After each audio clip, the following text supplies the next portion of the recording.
We're live.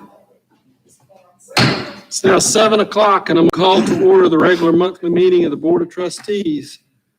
First item on our agenda is the invocation and pledge of allegiance led by Mr. Key. Thank you, Mr. Chair. Let's bow our heads in prayer. Dear Heavenly Father, we ask you to come in and sit with us tonight as we go through the schools district's business, Lord, and we ask you to be with all the teachers and all of our kids as they getting ready to return to school. We just ask for their safety, and we ask you to be with them as they learn. And Lord, we ask you special guidance with our teachers of the things they got to go through, the ways they're teaching, the new ways we're doing things, Lord. We just ask for guidance there, and we thank you for our administration. We just ask for safety for them through all the hard work they've been doing over the summer. We thank you for that. And we just ask you to continue to bless this district and let it continue to grow and be a pleasing sight in our community. Now, Lord, we just ask you to bless this meeting and may the work we do be pleasing in your sight. For your name we pray. Amen.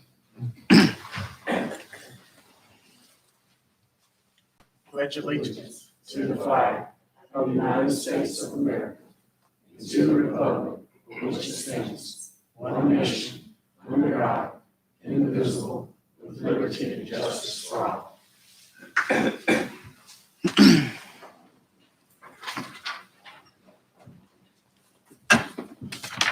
Thank you, Mr. Key.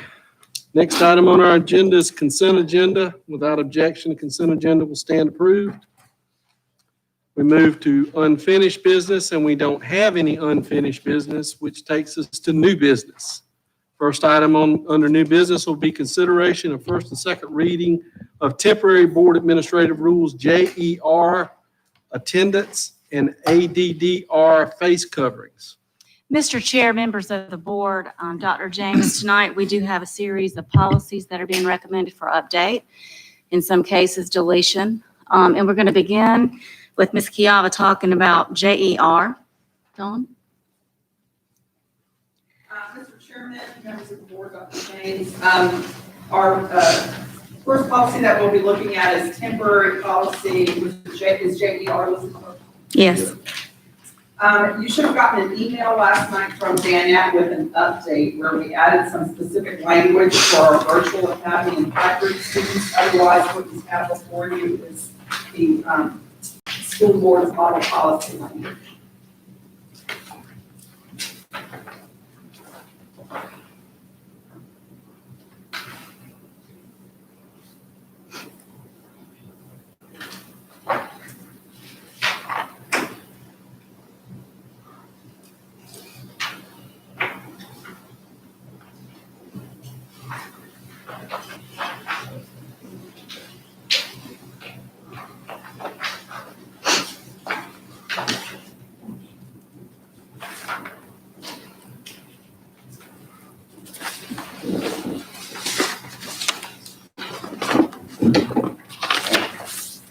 I'll entertain a motion. I'll make a motion to accept the administration's recommendation for consideration of first and second reading of temporary board administrative rules, JER attendance and ADDR face coverings. Okay, we have a motion. Do I have a second? I heard Kevin, Mr. Key, second. Okay, any discussion over the policies? Ms. Branham. Thank you, Mr. Bingham. Just want to make sure and appreciate everyone's hard work on these policies, but want to make sure that we're, with the face coverings, that we're ensuring that any visitors or people entering our building would be complying with this. I mean, I have some concerns, maybe like some of it, even some, not saying they're not doing it, but maybe we need to check and make sure mine, like Defender Services and other contractors who may be entering our buildings, that we are going to have this in place. Because I have heard, as people are trying to get back in and out of classrooms, that teachers are sometimes going back and finding that there's people who are not us, not Lexington 2 employees, but our contractors who may have like their mask, like down here and around their neck, but not covering. And so we just want to make sure that people in our building are complying. You're absolutely right, because my understanding is Casey has adopted a resolution about the face mask, and it's important that folks wear it. So we'll get that word out to our vendors. Thank you. Any other questions? I do have one, Dr. James, on the face covering for students, and I don't know, maybe we talked about this last time. I'm not sure that I was left here with a clear understanding. What is the ramifications for is there a discipline issue with students not wearing their mask? Well, ultimately, Mr. Bingham, we would like for it not to be a discipline issue. What bus drivers have been told from the State Department of Education, if a child gets on the bus without a face mask, the bus driver will have face mask, and they are to offer the child one. If the child refuses, the bus driver, according to the State Department, has done their job. They aren't to try to force a child to wear a mask. Then they report it to the assistant principal or principal, whoever deals with bus discipline, who would then talk to the child. Repeatedly doing it, what the State Department, and I think it's probably in this policy, is that we would ask that parent that maybe they would be better off virtual education. We don't want to end up with a situation where we suspend a child from school for not wearing a face mask. However, I learned listening to the DHEC physician the other day that actually the face mask covering does more to protect the people around you than it does to protect you. So we don't want them to endanger other people. So no, it wouldn't be a discipline issue. But if it became a habitual problem, what we would do is ask them to maybe consider virtual education. So there won't be category 4s or 3s or whatever associated No, with? sir, not at this point, and we're hoping for the best that most people will be understanding. And it's kind of like we talked to Ms. Branham the last board meeting, is hopefully that we'll be able to get kids outside and get them separated. They take them off for a little while, and and it not be an issue. Of course, there will always be one issue at least, so we'll work with it, but we don't want it to be a discipline policy problem. Well, I mean, I know as I'm out and about and everywhere I go that I see kids, whether it's in the grocery store, in a restaurant or whatever, they've got them on, but they got them hanging down here, or, they don't have them on the way they're supposed to be worn. And that's going to be a little bit of an issue. And Ms. Brown talking about our vendors doing that. A lot of people are doing that, and we're going to have to constantly remind them that they've got to cover their nose and got to cover their mouth. And it will be a different experience, but right now our goal is for it not to be a discipline issue. So we don't want to go to suspending kids for face masks. Ms. Brown? Thank you, Mr. Bingham. And then one more question, Dr. James. I think it's covered under the way this reads, but I just want some clarification because this is a big question that I think we all probably get. So I know that the exceptions for wearing the face covering can include when seated at workspaces and social distancing permits. So like if you've got a classroom of children and at that time they're able to be spaced out kind of like we are in a big group like this, then would the teacher at that point, does she become your designee to be able to say, okay, you can take a breather? Or whatnot? What's our My overall feeling is I'm concerned about the teacher's thoughts, because if we have a teacher there who is concerned that children have the mask off and they're worried about their health, they aren't going to do a good job. Not only that, there's a possibility that they could get sick. So I would like for that teacher to feel comfortable. That's the first priority. And no, I don't mind them being my designee, but I don't want a blanket statement that when we're in classrooms, we can pull the mask off. I want each individual teacher to feel comfortable with the situation in their classroom, because the reality is we still have rooms that are 800 square feet classrooms in some of our older schools, and social distancing to the greatest extent possible may not be exactly 6 feet. And then we have schools like Riverbank and Casey that have large classrooms, and putting kids 6 feet apart will be no problem. So I think a lot of it, Ms. Brown, has to do with the teacher's comfort level, the number of kids and the size of the classroom. But, we don't want it to be one of those things where it's like a punishment to wear it, but by the same token, we want everybody to feel safe. So I'm hoping they'll take their kids outside, particularly elementary grades, spread them out, let them take them off and go on. Okay, so I just want to make sure I hear you correctly. So, and maybe we can, Dawn can send out maybe some more guidelines, because that's the biggest question I get. And I love, Dr. James, that you're saying, let's make sure teachers feel comfortable about this, because we don't want teachers who are trying to teach worrying about their health and things like that. I love that you said that statement. But I just want to make sure too that, like, let's say, I'm a principal and I'm walking by Ms. Kessler's classroom and it's this big, and Ms. Kessler has us all spaced out, but we might not have our masks on, but it's okay with Ms. Kessler. Ms. Kessler wouldn't then get in trouble or anything like that. No, we don't want there to be any negative repercussions for anything to do with precautionary measures against this virus, because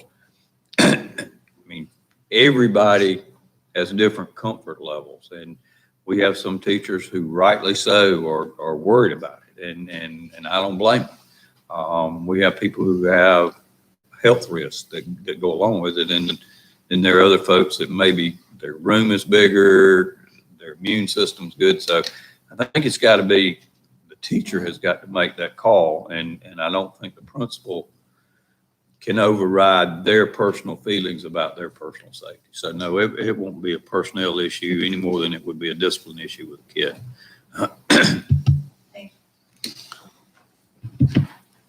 Let me clarify one more thing too, that the face shield we're saying is okay. Yes, sir. Now, what Marty explained to the board at our last meeting, the CDC says the face shield is not nearly the equivalent of the mask. However, the face shield is better than nothing. And for some of our kids, having that face shield may be the very thing that they will keep on rather than a mask. We've talked to some of our special ed teachers in particular, special ed being speech therapy mainly. And those kids need to see the teacher's mouth when they're doing therapy. That's the question I'd gotten from some teachers, to say, I need for them to see me talk. Right. And you well know, I'm married to one of those people that does that. And she tells me, and I have no idea, I just have to listen, but that the masks that have the cutout fogs up and the kids still can't see your mouth, that speech therapists need the shield. But Marty has bought 1,000 shields. So we have enough for any of our employees who might want a shield. And for those people who have special areas, I know our OT and PT and speech therapists have all asked about that. So we just. And it would be the same thing for a parent that said they'd rather their kid wear a shield or a mask, and they can come in a shield. Certainly. Because I want to point them to this policy and say, yep, you can wear it. Certainly. Yes, sir. And, I know that you had been involved with those that flip up. That was actually a Lexington 2 graduates that came up with that, and they're manufacturing here. But that's what we bought, because we think kids will wear it. It flips up from the bottom, so you don't get that overspray coming up. We have some adults who will want to wear it, and we aren't trying to dispute the CDC. We know it's probably not nearly as effective as a mask. It's not as effective as a mask and a shield, but it's more effective than you and I standing here and one of us doing speech therapy, because that's perfectly fine. Yes, sir. Okay, any other questions? All right, we've got a motion and a second for first and second reading to approve board or administrative rules JER and ADDR. All those in favor signify by saying aye. Aye. Opposed? Motion carries. Next is consideration of first and second reading of revisions to policy GBA, sexual harassment retaliation, administrative rule GBAAR, sexual harassment retaliation, exhibit GBAA, sexual harassment and retaliation complaint form, and policy JI, student rights and responsibilities. Yes, sir. Mr. Chair, members of the board, Dr. James, Title IX has respectively been just completely overhauled from top to bottom. That happened in May of this year and effective this month, August. As a result, school boards have submitted model policies for us. As it relates to policy GBAA, they've completely rewritten the policy that we have here. It also references the administrative rule for staff and then an exhibit document. Whereas it also crosses over to policy JI, which will reflect the same with our student protocol. Essentially, there's a new policy, there's a new administrative rule, there's a new exhibit document, and then there is an additional flow chart. The recommendation from the administration is that you approve these revisions, please. At this time, I entertain a motion. Yeah, I'd like to make a motion to, accept the administration's recommendation for first and second reading of the revisions to policy GBAA, GBAR, and the rest of the ones in this group regarding sexual harassment and retaliation. We have a motion. Do I have a second? Second by Mr. Key. Any discussion? Ms. Kessler? Dr. Cooper, in several places you see where, for example, under the policy issue purpose, and then look down in the second paragraph, which starts with all district staff. If you look at the last two lines, a staff member who does not promptly report what he or she reasonably believed to be sexual harassment or retaliation may. To me, that may means that you might deal with it if it's me, but you're not going to if it's Jake. Should that not be either will or will not? I mean, We can't prove if someone didn't report unless we have verifiable evidence that they knew and didn't report. We can't insist that they knowingly makes didn't do sense. so. but And that's why it reads like it just that. sort of makes an But we out. all are mandatory reporters, and that kind of skips over into something else. But it is required. Yes, Okay. ma'am. And I understand why you would think that. Okay, because it's the But last that's thing in why. the last one as well. Thank you. Yes, ma'am. Yes, ma'am. Just along that same lines, Ms. Kessler, because it may bothered me, because if you read the paragraph closely, I would want to make sure that any of our employees who felt Would be. like they had been harassed, but they were too scared to report, and then it later got found out that, hey, this happened to you, and then you've had a reason not to report. I just want to make sure we would be We still have- understanding. Oh, yes, absolutely. Of course. Absolutely. Anyone else? Being no further questions, we have a motion and a second. All those in favor of the revisions to policy GBA signify by saying aye. Aye. Opposed? Motion carries. Next is consideration of first and second reading of the following new board policies, Exhibit GBAAE2, Title IX Complaint Process, Policy JIAA, Sexual Harassment and Retaliation Students, Administrative Rule JIAAR, Sexual Harassment and Retaliation, Exhibit JIAA, Sexual Harassment Retaliation Complaint Form, and Exhibit JIAAE2, Title IX Complaint Process, Students. Mr. Chair, members of the Board Administration recommends that you will approve these new policies as a result of the change to the law Title IX, and then the reflective brand new policies, exhibits, and process for students and staff.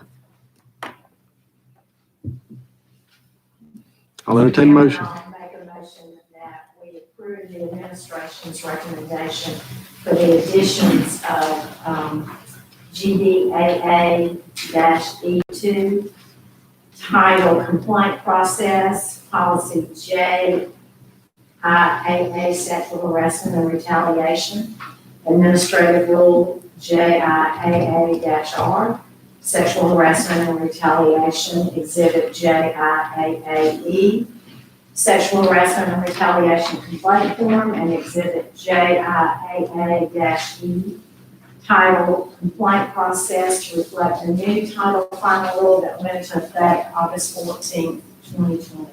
We have a motion. Do I have a second? Second by Mr. Key. Any discussion? Being none, all those in favor signify by saying aye. Aye. Opposed? Motion carries. Next up, consideration of deleting Administrative Rule JIR, Student Rights and Responsibilities in Exhibit JIE, Sexual Harassment Complaint Form. And Mr. Chair, members of the board, Ms. Kiava and I were pitch hitting this together. Because of the new policies, exhibit documents, and so forth, we recommend the deletion of the old Administrative Rule JIR, the exhibit document JIE, the Sexual Harassment Complaint Form. All right, I'll entertain a motion. Mr. Chairman, I make a motion that we approve the administration's recommendation for approval of elimination of Administrative Rule JI-R and Exhibit JIE, complaint form. Okay, I've got a motion. I need a second. Second by Mr. Key. Any discussion? Being none, all those in favor signify by saying aye. Aye. Opposed? Motion carries. All right, next up is Performing Arts Center and District Office Schematics Update. Mr. Chair, members of the board, Dr. James, we have with us tonight Todd Cease and Lori Long from Chumper Carter Cease. And they have been working for some time now on the approved project that you allowed us to proceed with on the Performing Arts Center out on 12th Street in Saks-Gotha, 12th Street Extension. So I'm not sure who's going to present tonight. I'm guessing it's Todd since he's standing. So I think they're going to show you some good things with regard to some further developed schematics.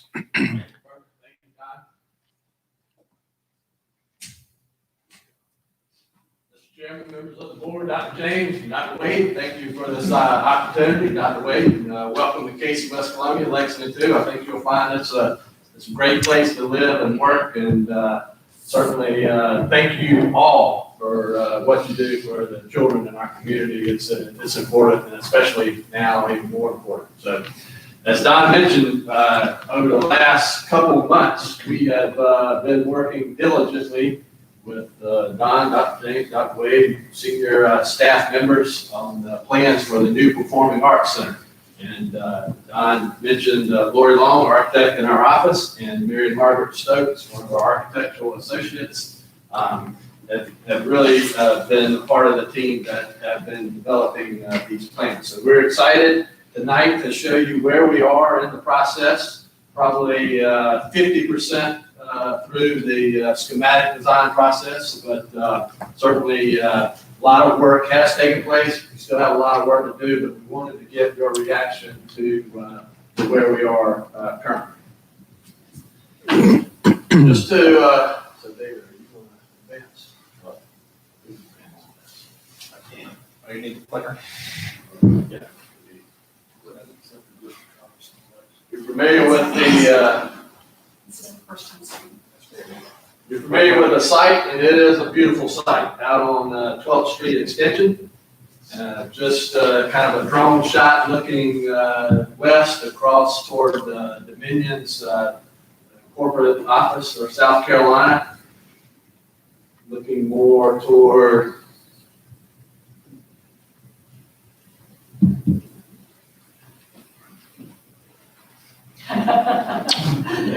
It might take that time. This is looking more toward the north. That's looking more toward the south.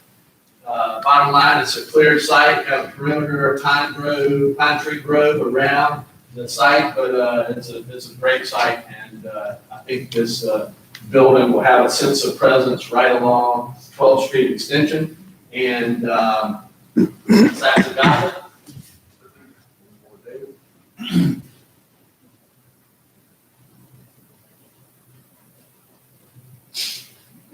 All right. So you can see the Performing Arts Center, the district office, is kind of situated in the center of the site. 12th Street Extension runs up and down the right-hand side of the drawing. The facility is wrapped with parking. We work closely with the city of Casey. This is an overlay district. They will allow us to have around around 700 parking spaces for this facility. Overflow parking will be on the grass areas to the north and to the west, kind of at the top of the sheet and over to the right. And again, the facility will face the intersection, have nice visibility out to I-77, as well as, of course, 12th Street and Saxon Valley.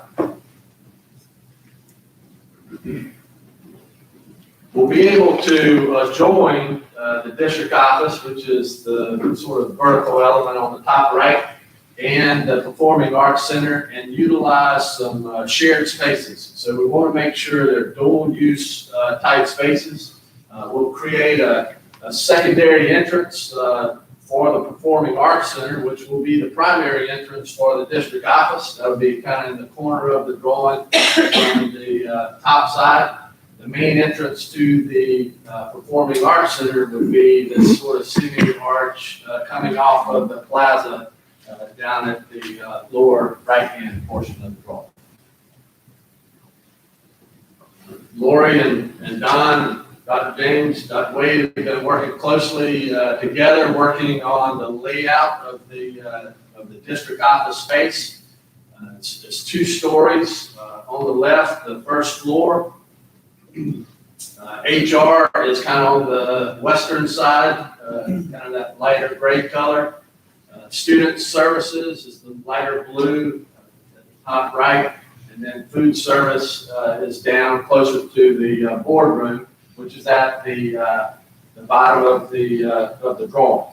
The boardroom will have it'll be approximately almost 2 times as large as this space, actually 80% larger than what you currently have. Immediately adjacent to the boardroom would be an executive conference room, and then adjacent to that would be a workroom slash food service type area that you guys will be able to utilize.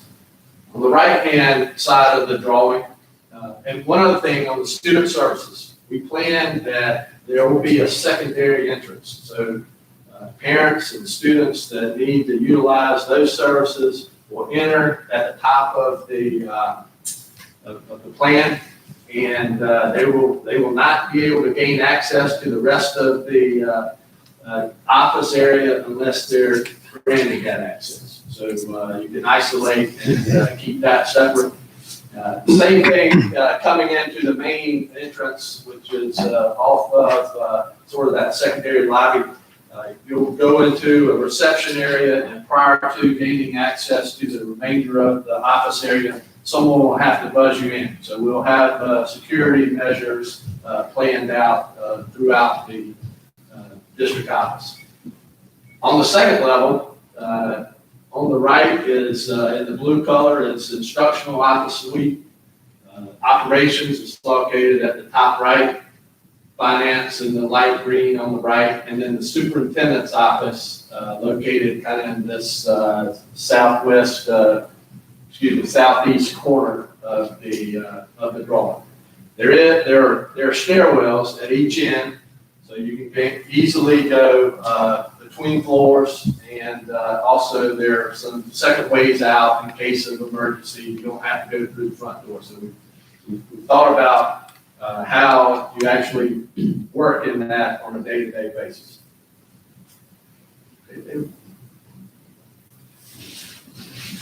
Kind of from the top of the drawing, the sort of coral color, you can see the boardroom on the right. The lobby space outside of the boardroom will serve not only as an extension of the lobby for the Performing Arts Center, but also for recognition night whenever you guys have these events prior to board meetings, that you'll be able to do that. If you have a really big recognition night and you need more space than that, which is comparable to what you currently have, then we'll be able to open up and flow into the main lobby of the Performing Arts Center, which is kind of the beigey gray color.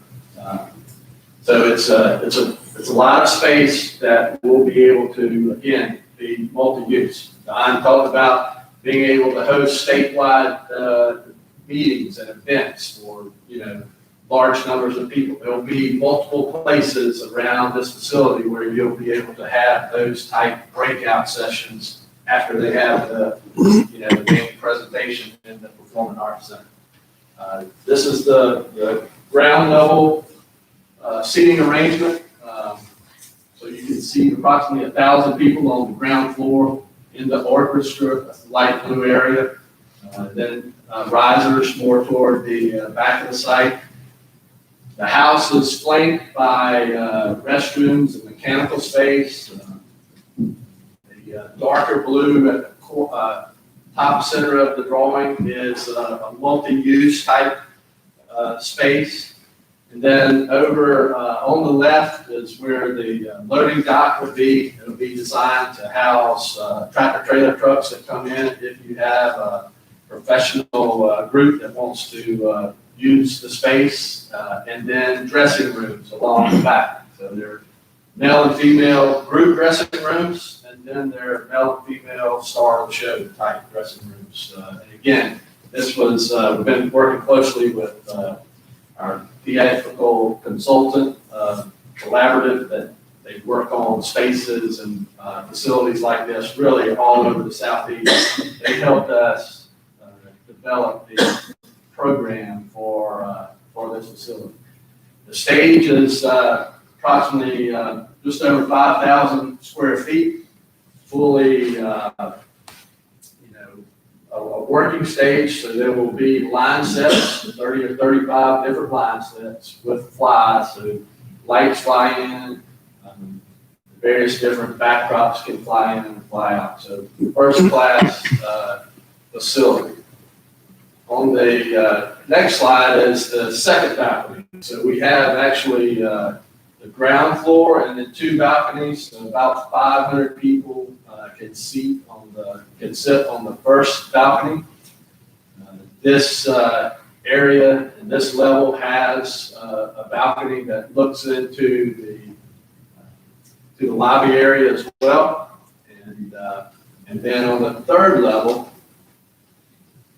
again, approximately 500 seats on that level as well, but it's above the lobby space. So once you gain access to that level, again, you'll be able to come in and out of the house at these center side lobbies, and then enter the house there, or work your way around to this corridor on the east side of the building and gain access to the very top row and come down.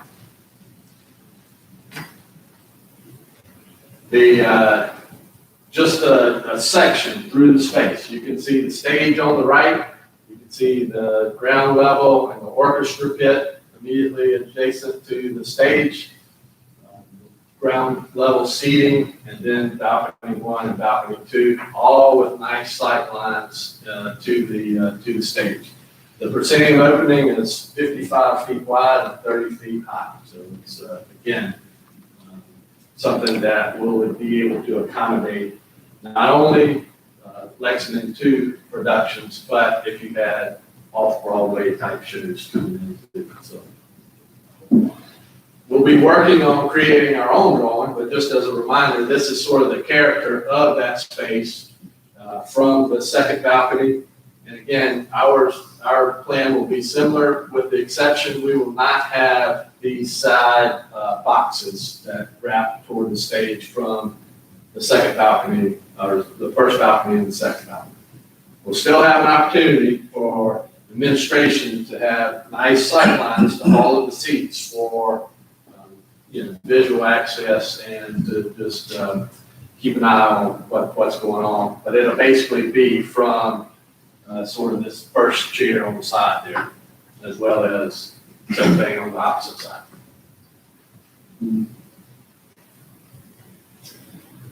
So we had a lot of discussion about the aesthetics of the building and the opportunity to utilize very substantial materials. So brick, and we're proposing granite. There's a rock quarry right across the street, so we'll want to utilize, possibly introduce some granite panels along the base of the building.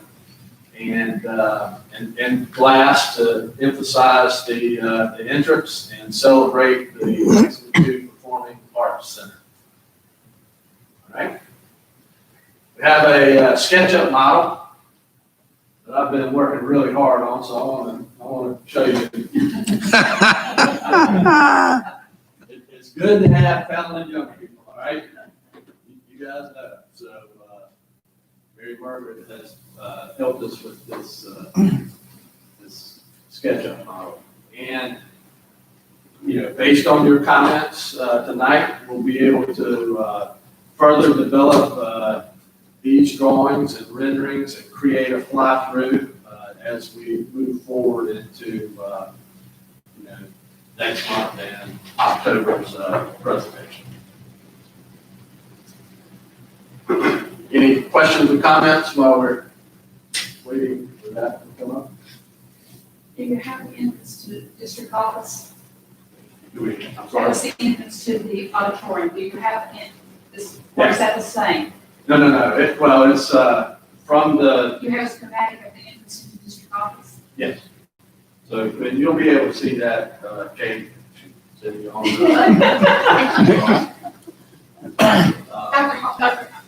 I'm determined you got it.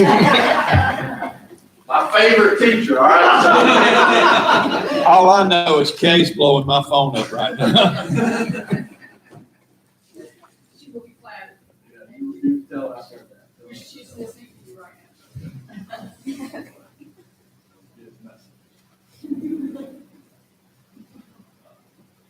But yeah, we have a separate entrance, a controlled entrance into district office, convenient to the parking lot. And, I was just wondering about the aesthetic look of it. how- yeah, so we'll show that to you. You'll be able to see that.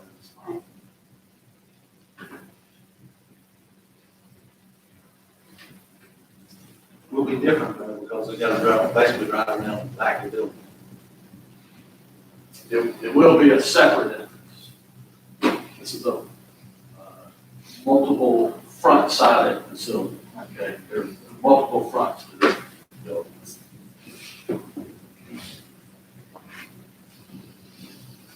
You can see just from a far-off view, district office is on the right, the Performing Arts Center is on the left. As you move around, kind of down past the district office. Again, brick and granite. Maybe a little bit closer than we go. The roofs do have a slope. They do have a slope, yes, sir, built-in slope, flat roofs. There's a secondary entrance to the student services, and then, Mary Margaret, as we get closer to, and so you can't really go yet, but we'll develop it further. But that's right there, just below the cursor is the entrance into the district office. So nice pathway from the parking area into that secure entrance for the district office. And then over to the right, which would be screened, would be the loading area for the, and bus parking area for students coming in and performers coming in. And then the back of the house is just more of the dressing rooms. And then we spin on around these. This elevation addresses that Sansagata, and again, it's pretty neat that how visible this building is going to be from the intersection of 77 and 12th Street Extension. So, really nice site done. Mary Margaret, can you come in and zero on that front again? I want to make sure they see the detail that Todd and Lori and Mary Margaret have put into that. I mean, you wanted it similar to what you saw on the Evans front, and Todd said he could do it better. And I think that they have. I mean, you can see there's some good detail on those columns that ties in. I think that gray granite to bring in basically the river is what we were thinking when we talked about bringing in some rock. So I think they've done a good job of enhancing what we saw on the Evans, Georgia. So the screen's kind of wavy, that's not the building.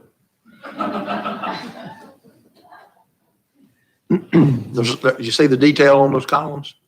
Yeah, so what Don mentioned, there's some brick relief and stone as well as steel brackets, to give that sort of kind of detailing and feel of, the room front parking type of thing.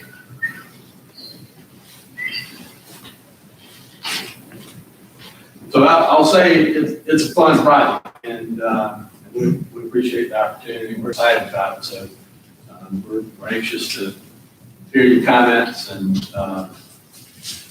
these boulders, we anticipate they can come straight out of the quarry, and there's a nice plaza out front. You'll have the opportunity. This building will actually sit about 4 feet higher than the ring road, which is even is higher than the 12th Street extension or Sassacapa. So again, very prominent site, and we think it can be really, really special type area. And there you can kind of see how the parking wraps around, and the parking on the northwest side, how convenient it is to the district office entrance, and really coming to the Performing Arts Center. So.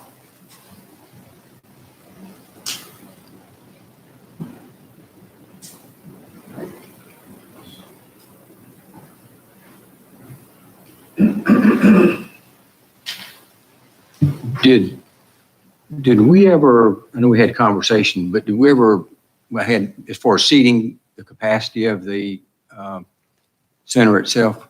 I don't. Currently, we have included 2,060 to 2,070 seats in the house.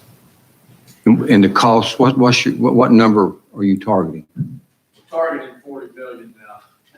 So we're going to be working, and Don jumped in here with Thompson Turner on giving you some budget information. Yeah, part of what I think we're looking at, I think y'all decided, you've kind of talked about a potential workshop October the 6th or something like that. We're trying our best to develop the schematics enough for Thompson Turner to be able to give us a good idea of what costs we're looking at here.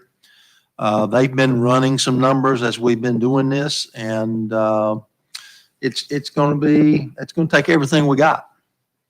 And 40 is everything, right? That's the number Todd, you mentioned. 40 is basically probably 38 to 40 is what we're looking at for the performing arts. And you're probably looking at another 5 to 6 for the district So office. the district office is an add-on. I say an add-on, that would be 40, okay. Yeah, so you're looking at probably somewhere in the neighborhood, it'll be pushing probably 42 to 45 million would be a rough guess. And that's $2,020. Yes, sir. That's current estimate. Yeah. Okay. But, we'll have to zero in on that a little more as we further develop the schematics. It may have to give, or we may be able to increase it some, or we may have to take it down, but that's kind of what we're thinking right now. We've talked at one time about 3,000 seats. And, so we've told you that we want to give you all that we can give you because this is the last project. And this, regardless, if it ends up being 2,000 seats, you're going to have something pretty special right here in the very center of the state of South Carolina, where all the intersections basically come together, and you can have some neat things going on here if you want to. Now, Ms. Brandon mentioned previously your board policy prohibits some of that, so you're going to have to look at some of those things, and you're going to have to decide whether or not you want to allow professional performances to come in here and utilize this space. And I know Mr. Bingham has mentioned that, it would be good for our kids to be able to see some performances that they might not otherwise have an opportunity to see if we can work out a deal so that they might be able to do those for our children in the afternoon or something, so we could bring buses over and let our kids see things that they otherwise may never see. So I think we're all excited about what this brings to this district. One thing that came up, I think, before was, and I was looking at your elevation changes, you said this would be whatever, 4 or 5 feet higher. But any concerns in the lower, I guess, where your pit, I guess? Sort of multiple systems as safety measures to keep the water out of the porch. So we're looking at getting budgets in October-ish. And then when do you think plans will be completed for this to move forward? So Kevin, we plan to have an early site package at the end of February, so they can start moving dirt. And the contract documents would be completed April 30th, so that as the contractor, Thompson Turner, finishes the site work, they'll be able to immediately start digging foots. And in between, we likely will have a foundation package too, if they deem it necessary to kind of accelerate the schedule. So we're getting close. So tonight, Don, do y'all need anything from us to move forward, or? I mean, we just wanted to make sure that you like the look is basically what we were looking for is, do you like the look, and do you like, the arrangement of the seating and all that stuff inside? I mean, I think they've done exactly what we've asked them to do, in my opinion, but, we work for you guys. So do we need a motion or anything to proceed with this look here or I proceed on? don't think or so. just let it keep You going? voted to basically give us permission. You can, if you I want. mean, I don't know if we need to. And what Go ahead and the set it. main thing, Kevin, is we're looking at, we talked to Todd today and Hal and Jenny on a Zoom meeting. And so what we've asked Todd to be able to do is turn this thing over to Hal in September so they can start to pull their numbers together. We had hoped that he would be able to finish that by the September board meeting, but what Todd's assured us is that they can get it by October, the first week in October. So if the board can get Hal's numbers and Todd's design and can agree on it, vote on it to proceed in October, then Todd can go ahead and finish up all of his plans and carry out the schedule that he gave you. So we'll be on track to building it. Ms. Summers, one of the things that Don and Marty hadn't said that really and truly I think is worth noting is the bond referendum was for $225 million. And that $225 million is gone. And 40 whatever million to build this facility right here has come out of good fiscal management between Don and Marty and Kelly, between selling bonds and that sort of thing. So in essence, this district's going to get us just an outstanding windfall of a facility that there's not another one like it in the state. There's not a facility that has this kind of seating and capacity in the Midlands, but as far as a school district, I don't know of any that has this, and it's a windfall based on them doing a good job with money. So I think that's worth noting. So, Mr. Key, I guess to Just answer to your follow- question, it probably isn't a bad idea for you to vote to give approval for the schematics that you see, so that there's no question about, what you want with regard to the looks. Mr. Chair, I'd like to make a motion for administration and cease to move forward with what he's proposed tonight. Got a motion? Do I have a second? Second. Second by Ms. Kessler. Any discussion? Mr. Ham. Yes.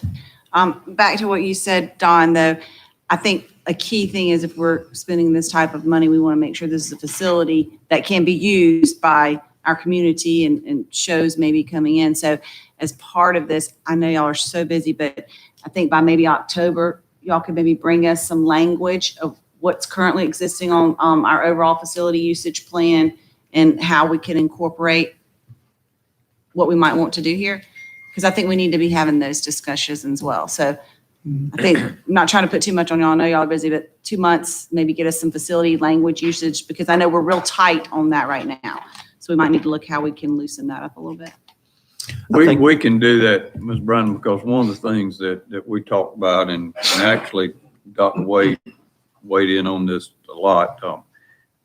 One of the discussions we've had earlier today is that this fine arts facility can be the equivalent to the arts as to what the Innovation Center has been to those application-based courses. And, you know, we see district-wide orchestra and district-wide chorus and those kinds of things taking place there. So we want to make sure that we give you good language where it can be used. It's just a phenomenal facility. So. And I really think we probably need to include the Innovation Center in that discussion too, because Innovation Center and this facility are going to be different from anything else you've got. This will, what the Innovation Center did, the stir that the Innovation Center caused and the way people were just drawn to it when it was first completed will happen all over again with this to a greater degree. I mean, Todd's done a good job with this. I think in general, I mean, I'd like to see us look at all of our building usage, because we've got so many good facilities, and, you know, I think that we can look at all of it while you're looking at how to open it up for this facility. October board meeting. Got it. All right, we have a motion and a second. Any further questions? Being none, all those in favor signify by saying aye. Aye. Opposed? Motion carries. Thank you very much. You got your marching orders. All right, have a good evening. All right. Next up on the agenda is consideration of demolition of the portables at George I. Pear. Yes, sir, Mr. Bingham. We have a large portable out at George I. Pear that is in complete disarray. I mean, the roof is in really bad shape. And it's not really safe to keep that thing in there, especially with us having a childcare center there going in there. So we put it out for bid and we received 4 bids. We would like to ask the board to allow us to award the contract to Complete Demolition in the amount of $10,400 to tear down that portable at George I. Pear. $10,400 to Complete Demolition. Entertain a motion. Motion to approve the administration's recommendation to demolishing Pear Elementary portables at a cost of $10,400 and be awarded to Complete Demolition. We have a motion. Do I have a second? No, second. Second by Mr. Key. Any discussion? All right, being none, all those in favor signify by saying aye. Aye. Opposed? Motion carries. Next is consideration of Platte Springs stream mitigation. Mr. Bingham, once again, this goes back to the property that we bought out on Platte Springs for future development for the district. We had conversation at the time about the fact that the GIS and the county mapping and all that basically shows a pond on that property. We had the property evaluated and was determined that there is no pond existing there. There's also evidence at one time there may have been a stream there, at least it's shown on the maps. We would like to go through the process of basically showing the Army Corps of Engineers that does not exist, and basically allow us to, whenever you're ready to develop that property, to have that stream mitigation done and have nothing in the way of developing that property when the time comes. So we would like to award the contract, a lump sum contract in the amount of $3,800 to ECS Engineering.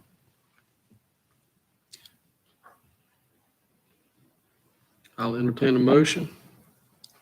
Mr. Chair, I make a motion to award lump sum contract to ECS in the amount of $3,800 for stream mitigation. Okay, do I have a second? Second by Ms. Brennan. Any discussion?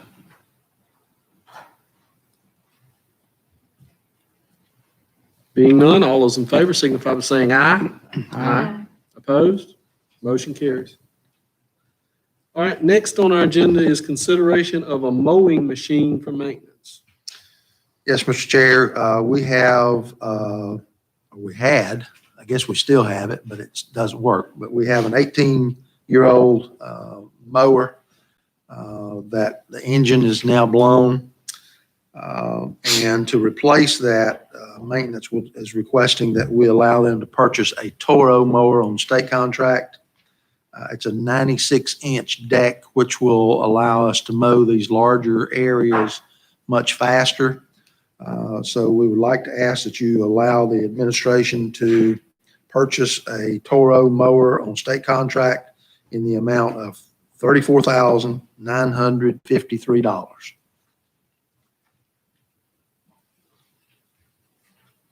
I'll entertain a motion. Motion to approve, Mr. Chairman, motion to approve the administration's recommendation to purchase a new Toro mower from the state contract at the cost of $34,953. Have a motion, do I have a second? Second. Second by Mr. Summers. Any discussion? Do we need any edgers or trimmers for yard work? We have a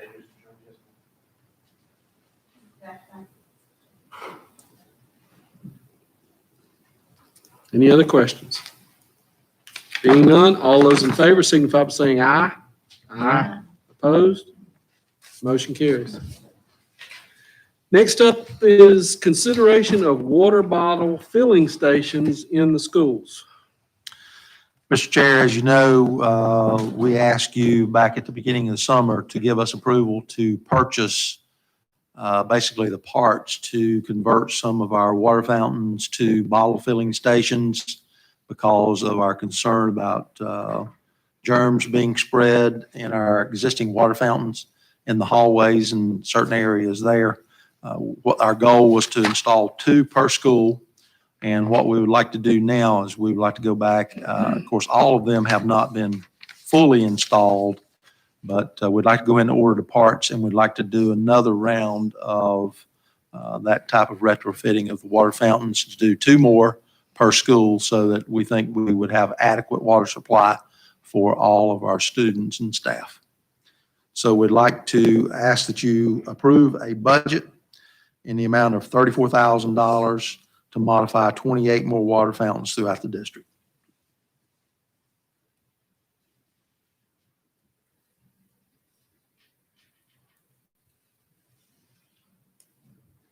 I'll entertain a motion. Mr. Chair, I make a motion to approval of $34,000 budget to purchase the parts and modify 28 more water fountains throughout our district. Okay, we have a motion, have a second. Second by Ms. Kessler. Any discussion? Ms. Brandon.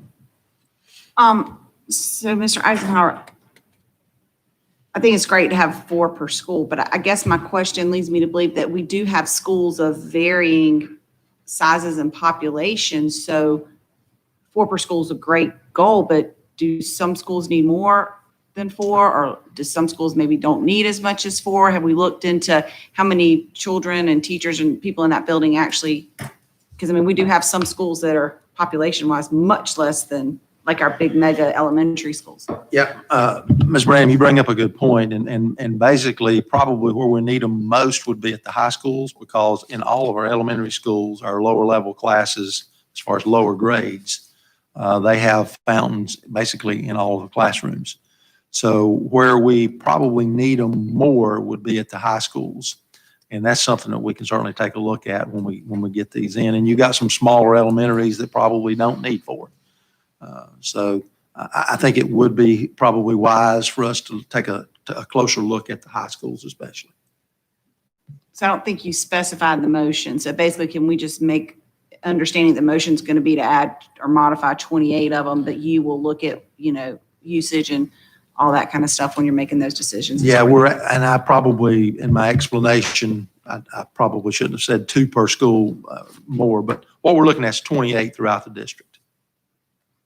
Would these be like just a gooseneck that's retrofitted? When you're talking about retro, but it'll just be bashed in some way and it'll have a. It's a combination unit with the water fountain on the bottom, bottle fill on top. You just Okay. put the bottle up there. It's wireless, touchless. It fills it up. So. In installing it, we're talking with principals and they're giving us input of, I need a few more, maybe I'd like to have one down here, or I'm good. So we are discussing with principals. Thank you. Anyone else? All right, being none, we got a motion and a second. All those in favor signify by saying aye. Aye. Opposed? Motion carries.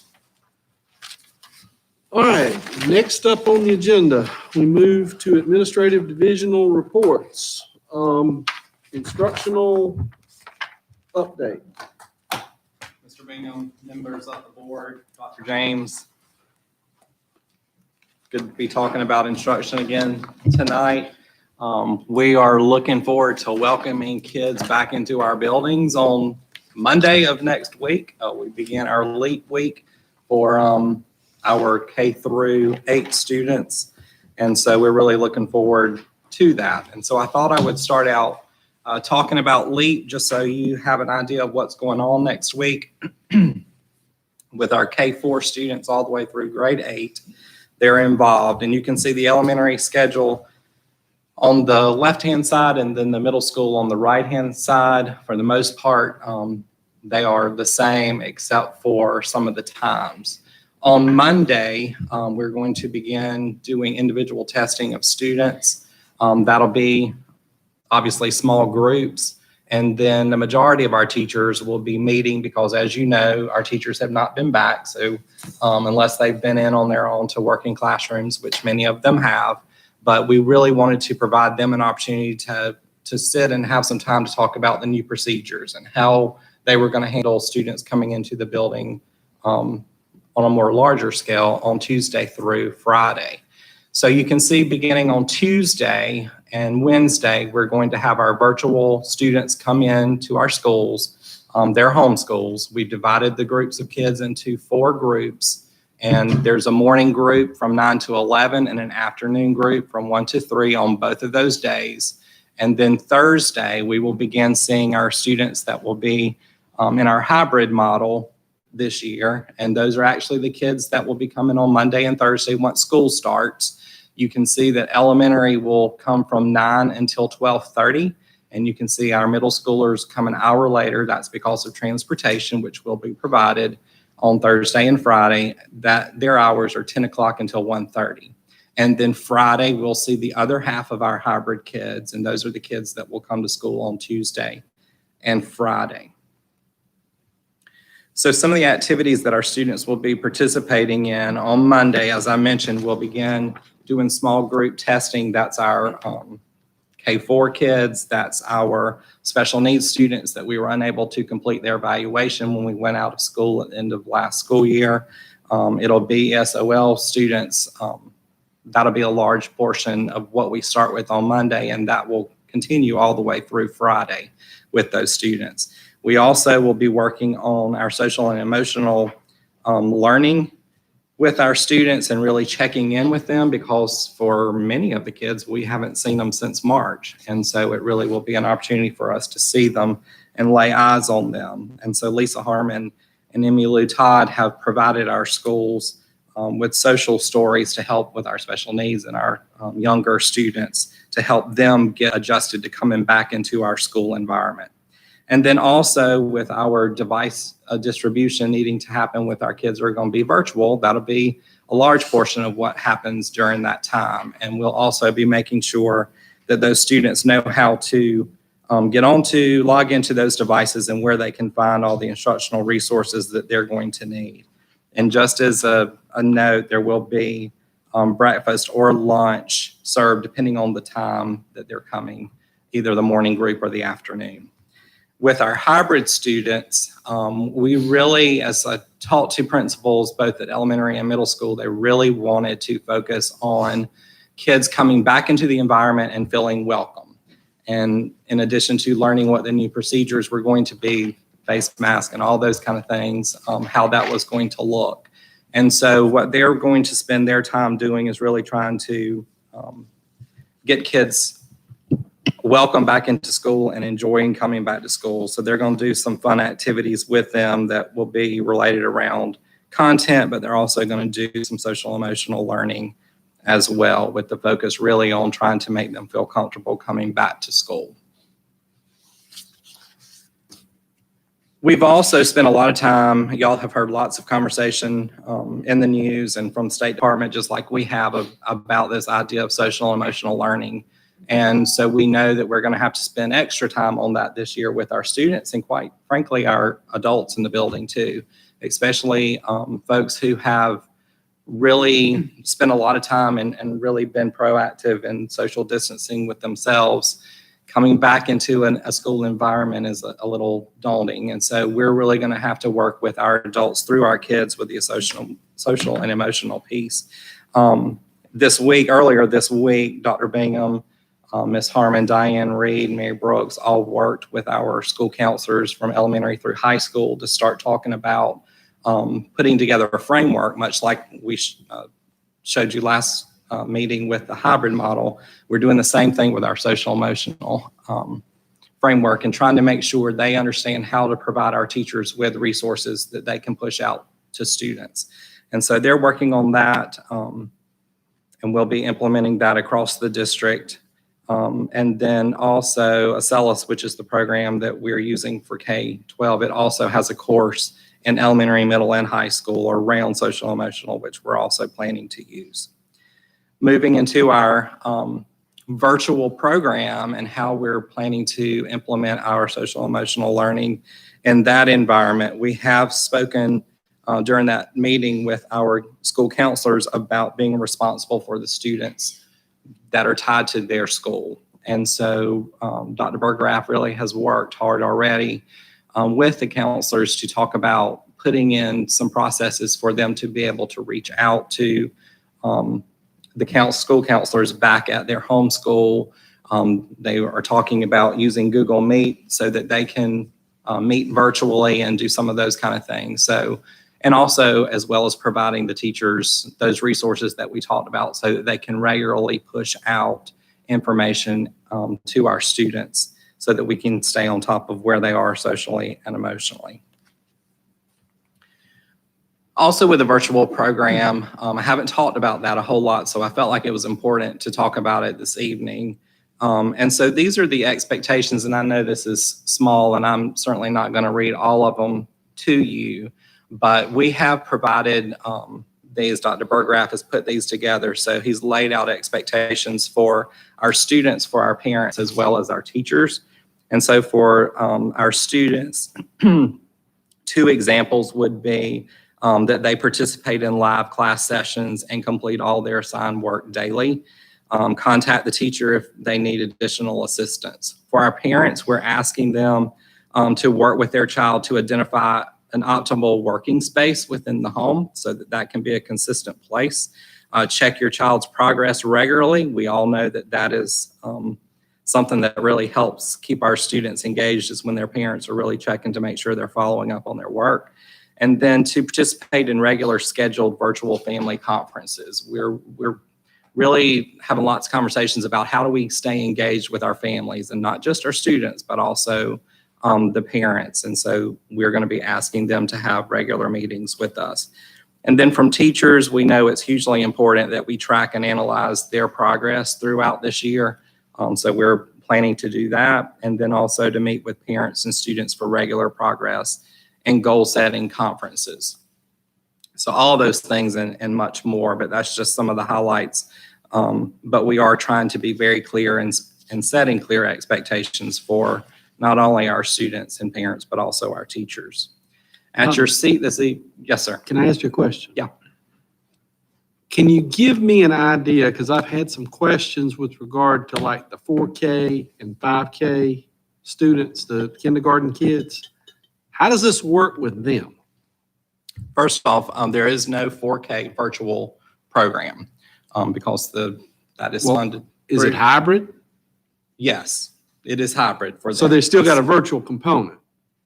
Yes, they do. Yes, but. So but that's as the far as- question is, how does the virtual component, whether it's all virtual or whether it's hybrid, how does a virtual component work for the kindergarten kids?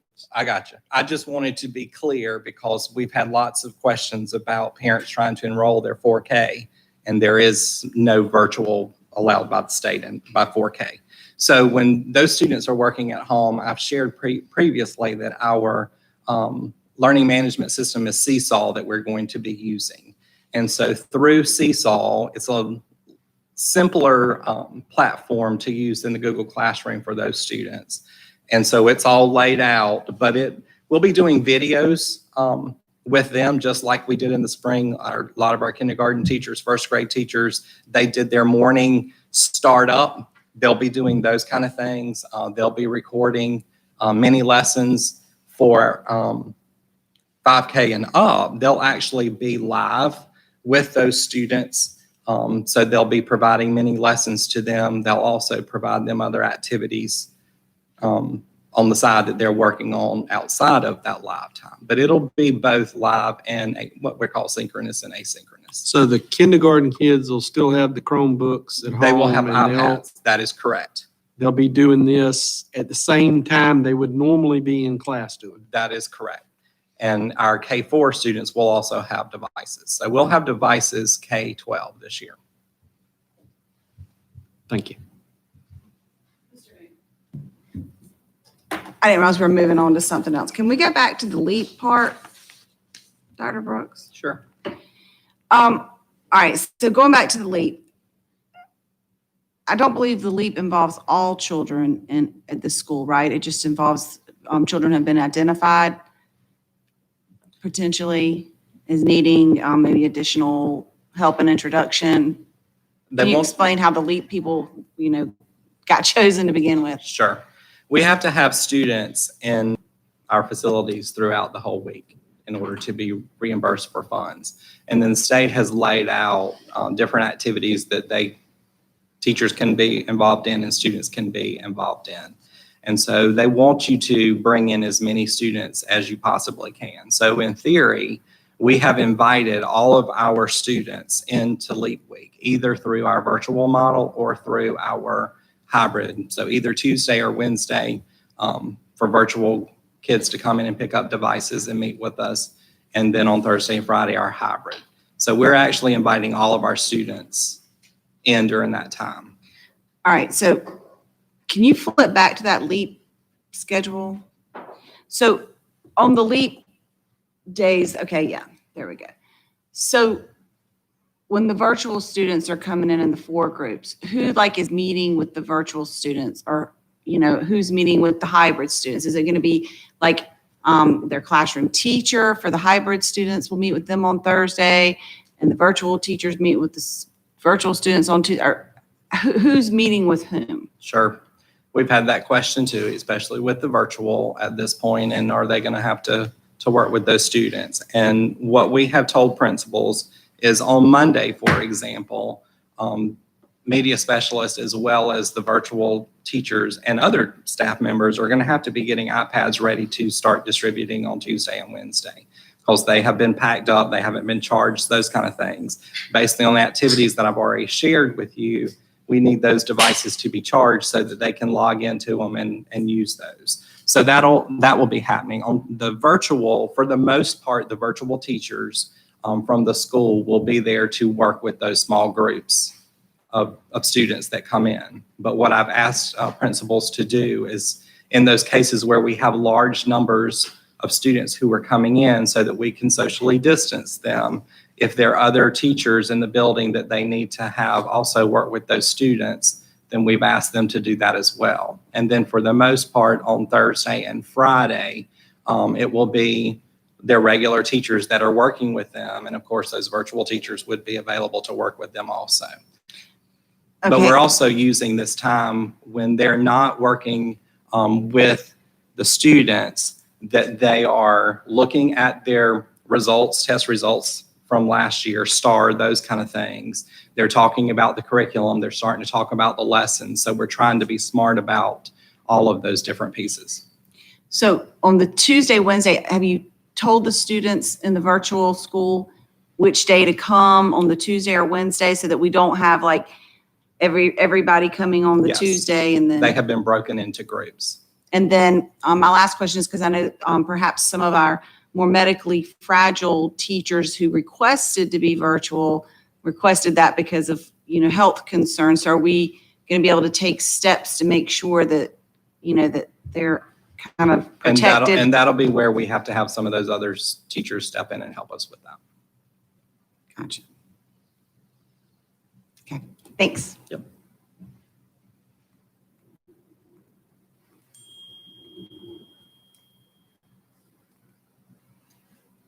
So I left at your seat this evening a master schedule, if you will, for elementary, middle, and high school and what that might look like.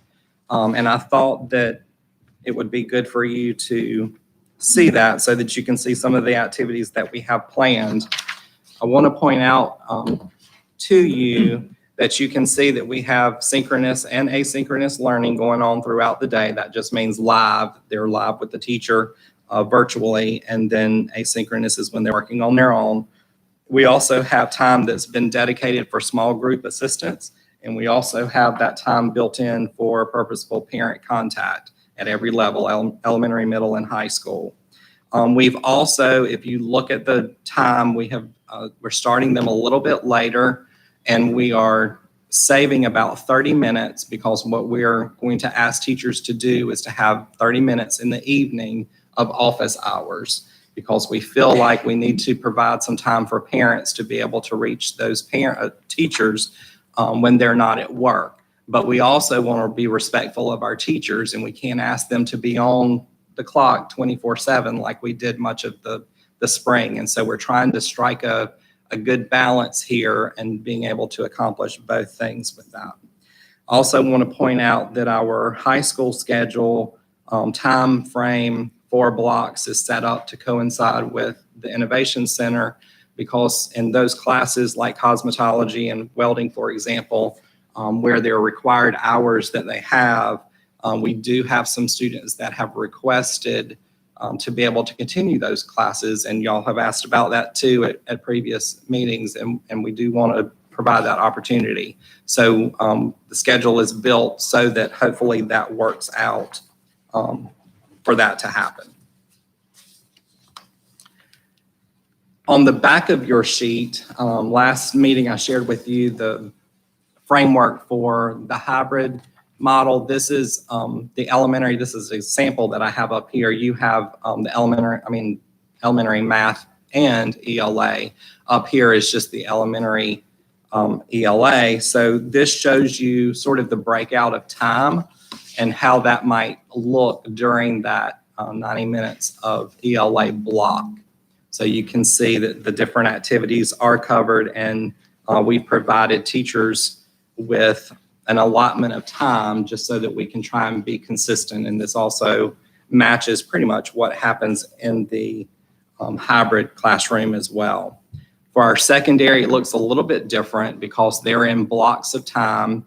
And so it's not laid out exactly the same, but you can see in one block where the introduction of the lesson is about 10% of the time, direct instruction, you can see those times. I do want to point out to you that as we've scheduled the high school virtual teachers during a block, some of the teachers will be assigned to 2 different classes. And so the plan right now is for at the beginning of a block, students would be live with that teacher for 30, 45 minutes in that one class, and then the other class would come on middle of that block and be with them. So we are having to do that where we have teachers that are covering 2 different classes during that block. And that's how we're planning to make sure that happens.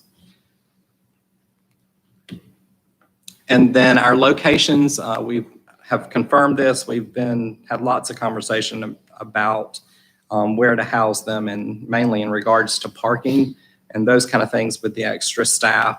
So you can see that our early childhood teachers. That's our 5K through second grade teachers. That's 21 of them will be in the 400 pod at Wood Elementary. And Dr. Burgraff and Mr. Dinkins will be the two administrators that are watching over that group and helping them and covering IEP meetings, those kind of things. And then elementary teachers, third grade through fifth grade, there's 24 of them, and they'll be located on the second floor at Riverbank Elementary. And you can see Dr. Burgraff and Ms. Schumpert will be the administrators working with them. And then our middle as well as high school will both be at airport. You can see in middle school, there are 24 teachers, and in high school, there are 15 teachers, and they will take up the whole entire 100 hall at airport. And you can see that Dr. Burgraff and Ms. Miller will be the two administrators that are working with those two grade levels. Can I And ask- then, I have a question there. sure. So we can get back to that. So, the teachers, when they're in these different pods or rooms and stuff, I mean, they're still going to have like a classroom, their own room or whatever, right? Because if they're going to go live for 30 minutes or whatever, I mean, you can't have like all of us in here trying to do. Our plan right now is we have 4 in a room, basically in the 4 corners of the room, in high schools. In elementary, we also have designated a room where they're more likely to need the Promethean panel and those kind of things. So we, tried to provide for them to be able to use that at different times. With high school and with middle school too, more secondary, I guess, they're more likely to sit at their desk and use the tools on their computer and that kind of stuff. And so we feel like if they're wearing headsets and working at their computer, they can carry on those 4 different conversations in those different classrooms.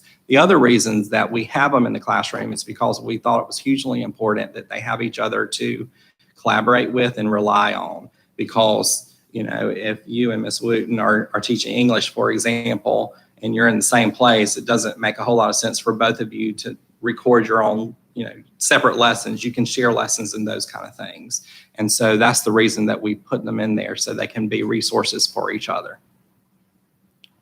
And so again, because I know, and these are the fears we hear, and I know you Sure. hear them too, but so I just want to make sure we're addressing them. So I know some of the more medically fragile employees who really wanted this program and chose that for that reason. I mean, by being in these kind of removed areas, they would not have to be in The with the general greater population. population, that's exactly right. We tried to pick locations where we could set them aside, be a little bit more isolated than just throughout the entire building. You're absolutely right. And that was another reason we selected these locations. Thanks. Yep. And so finally, I wanted to highlight the work of lots of people, that these are some of the things that have happened since we last met 2 weeks ago. We've completed the protocol for staffing the virtual program. We've met with elementary, middle, and high school administrators to discuss staffing by grade as well as content area. We have notified the placements of our general ed teachers and their locations and room assignments at this point. We've been testing out our virtual assessment protocols and how we're going to make that happen to meet the state requirements. We've built first semester high school virtual program schedules. All of our schools are diligently working to adjust their schedules since we have removed teachers out of their other schedule. A lot of work going on with that. We've met with special services to discuss staffing. We've met with school counselors to discuss the framework for the SEL. We've established an ESOL model. We've established technical registration, Spanish support. We're very excited about that for our families because we get lots of questions from them. We're working through the alignments that our teachers have provided to us for the ACELUS courses. Our KRA training has been completed for our new teachers. We've sent a teacher file to ACELUS so that the logins can be created for our teachers. They'll receive an email. I had hoped that would be today, but I'm not aware that any of them did. So hopefully they'll get that tomorrow. That will allow them to go in and complete their training. And I honestly feel like we'll feel much better after they do that. We've established dates for common assessments. That's to help us keep up with the learning that our kids are doing. Our high school math teachers have continued to meet and discuss their math courses. We've updated our cohort dates and some of our cohort plans based on the change in those dates. We've scheduled our Lex 2 Learn discussion for our hybrid teachers. That'll be tomorrow afternoon. And we've created attendance spreadsheets for LEAP. That has been for teachers and staff as well as students, so we can be reimbursed for those days. So a lot of stuff's been going on the last 2 weeks. And with that, that's all I have this evening. And I'll be glad to answer any other questions that you have. Sure. I have a couple questions for you. Okay. Has all the software that's going to be required, that's new software, been downloaded on the devices that they need to be on, or how does that process work? Or do the devices already have the software that they need? Most of the software will be pushed to their devices when they have it. Now, like Acellus, we have to send them a file for teachers, and once they are entered into the Acellus program, they receive an email that tells them how to in Acellus. How that comes through email, and then it's through their web browser. And they actually, for teachers, they have to install the application for that, because there's a lot of verification that happens so that they're not getting into student records and those kind of things. But they'll be able to complete the training at that point. So that's the only one that I have been asked about, but that file was sent this morning to them. And so if it didn't go out today, I'm not sure whether it did or did not, because I already have an account, but it should go in the next few days. Okay. And then if there is an issue with a device, who does the parent or student call to get help? We will use the same email and phone numbers that we used when we had e-learning. For our virtual kids, I've seen a document today that Dr. Berggraf has ready to go out on Tuesday that has all that information on it. And I'm sure we'll do the same thing for our hybrid kids as well. And then Mr. Eskew and his department has people in his department that are going to monitor that email as well as phone every day once school starts, Okay. as I best understand it. Okay. And then the first week of school, will A-day students only report on Thursday that week? We will start with our B You group start with B day on Tuesday and Friday. Tuesday. That's right. Okay. So A-day students just go one day in person the That first is week? correct. Okay. Yes. And then just a question in general, it's my last question, is do we have a date in mind that we are targeting to have seen every child? Because I know that that's important after this really long break that we've had, and our students have been away for so long, and I know it's important for us to get our eyes on them. And I don't know if this is the right time to ask, but. Well, I can tell you that K-8, like I was telling Ms. Branham, we have invited every one of our kids. There are some districts that haven't invited all of their kids during the leap because we don't have to. We can target different groups of kids that we want to work with, but we've chosen to invite all of our kids for that very reason. Awesome. And we're really trying. I've heard some concerns about, my child's going to be virtual. I'm not taking them into a school. And, I've heard those kind of things as well. And what we're trying to do is to reassure them that, we've tried to break them into small groups so that we can socially distance and be respectful of that, because we know that there's a reason that they chose virtual. But at the same time, we have to make sure they get their device, because if they don't have their device, they can't participate in the learning. And so honestly, and we tried to shrink the time that they had to be in school and around other people to be able to accomplish the things that we needed to, and not extra time, with the hope that they would come in and get those devices. Because, the next problem is going to be for those students who don't come, that are working virtually. We're going to have another plan to get them their device. And so we're really hoping that they'll come in. And the same thing for our hybrid kids. We're really excited about getting them back into school, making them excited about learning again, and doing all those kind of things. In the high school, obviously, they're not participating in the LEAP week, but we'll we're hoping to see them once school starts too. Okay, thank you. Other questions? Somebody else can, but, virtual teachers, how were they chosen? Because I know we had a lot of requests and then, we hear all kinds of things. So I understand that's hearsay, but I understand like, did every teacher who requested to be virtual get to be it? Because I understand some teachers who maybe didn't request it, got assigned it. How did that balance kind of play out and what were we looking for there? I'll be glad to address that, Dr. Brooks. Ms. Branham, it was a very complicated process, and we looked at the opportunity to teach virtually as an opportunity.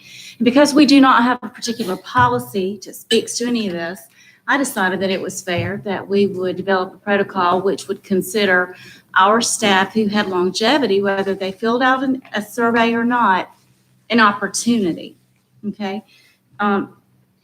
The survey questionnaire was not an application per se. It was the opportunity to let us know if you're interested in teaching virtual. But the bigger reason for that was so that our staff could self-identify if there's a high-risk situation, et cetera. Just because I may know of a lot of situations, and I do, that doesn't mean that you would, as a staff person, teacher, identify as high risk. And so used it for that purpose. And then with that protocol, we developed Excelsior list for all schools and for all positions. And from there, when the student survey was finally inactivated, we kept the staff survey, student registration was finally inactivated. We kept the staff survey active for additional 2 more days, just to give we extended that. I reviewed every one of them over and over and over again. While we waited on the curriculum, Dr. Brooks needed the time with his staff to be able to determine how many positions we needed as a result of students registering for the virtual school, then break that down by certification area.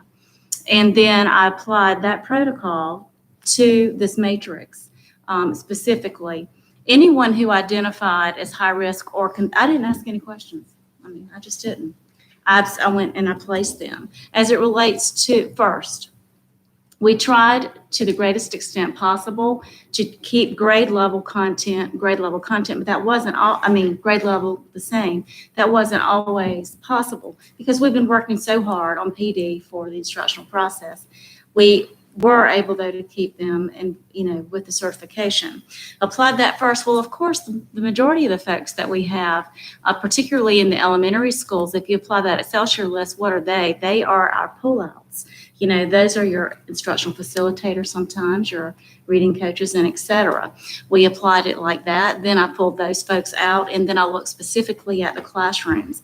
And in the bigger schools where after, we staffed early childhood first and then elementary across the board. And the reason that is important is because oftentimes folks are certified, and there's a rollover for grades 2 and 3 for elementary and grade 6 and middle school. So that is important. If you had a higher date as of a certain period of time, and you're early childhood certified in elementary, probably other things, you're probably going to get selected for early childhood first, just by virtue of the date. Now, where we had an opportunity to allow options would be obviously at the larger schools. Casey, for example, we had 11 teachers that we pulled from Casey due to the enrollment. And so with that, we were able to provide options as the staff extended. A small school like Saluda River, for example, we might have had one early, and I'm just going off my brain, and so it's, maybe one early childhood, for example, maybe 2 elementary or so. When we do not have that pool to choose from, we started with the persons with the most seniority.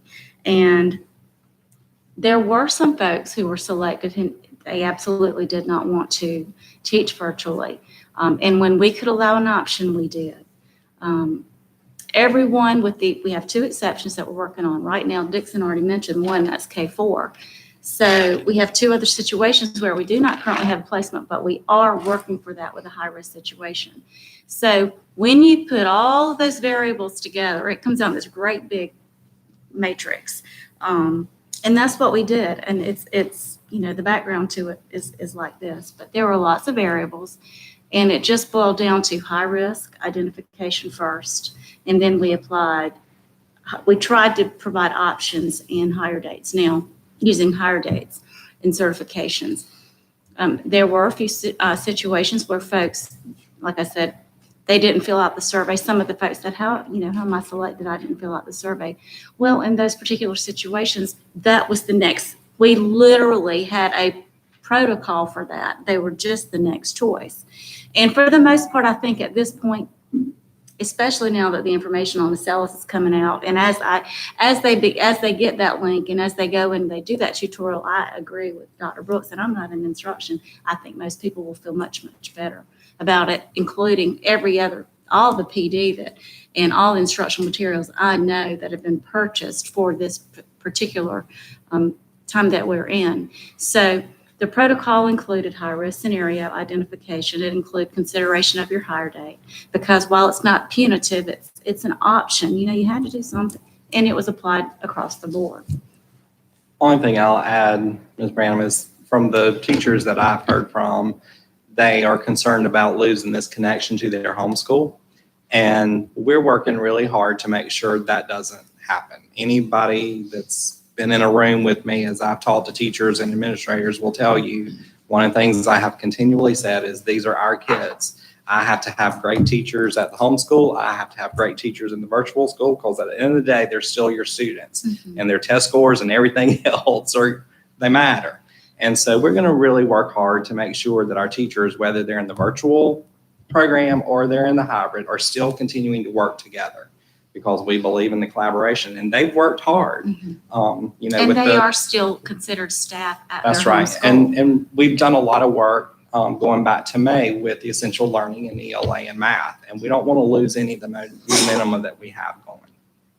I'm so glad you said that, because that is the next, you already answered my next question. Because I think a lot of it's just fear right now. It is. Not only fear about what's going on out there, but, I think I've heard from some who said, well, I'm going to go ahead and go do this because, I know you need virtual teachers, but I'm afraid that I will lose the opportunity to, once the virus is over, let's all hope it's over really soon, that next year I won't be able to go back to my home school and things like that. I think they're just worried that is their job that they are leaving to come over here and do this for a time period still going to exist. And I've just tried to refer them back to y'all and assure them that, we care about our employees and our family. We're going to keep taking care of Right. it. They're still, That won't be accurate. When we move them to a virtual position, when this is over and we go back to regular school, they'll go back to where they came from. But the issue for the short answer, and Dr. Cooper's right, they had a matrix that's based on who has an underlying condition, who is certified, who wants to, what's the year's experience, what was your hire date. They spent a week in there going through every employee. There are some folks who did not ask for it, but at the end of the day, it's like assigning teachers to other buildings. At some point in time, you have to put people where children are. As far as regular classroom teachers, I don't think there are any who asked to teach virtually that didn't get to. As a matter of fact, at Casey, Andrew worked with somebody out of a special area to reassign them so they could do that. So the principals, Angela and Dixon, have worked with them, but we've had several people that have called and said, I didn't apply for that. And I understand that. And we'd like to make everybody happy, but ultimately we've still got virtual kids on a waiting list. And we're at the point now where we've got to kind of hold pat, because if we pull more teachers from the classrooms, that means bigger classrooms.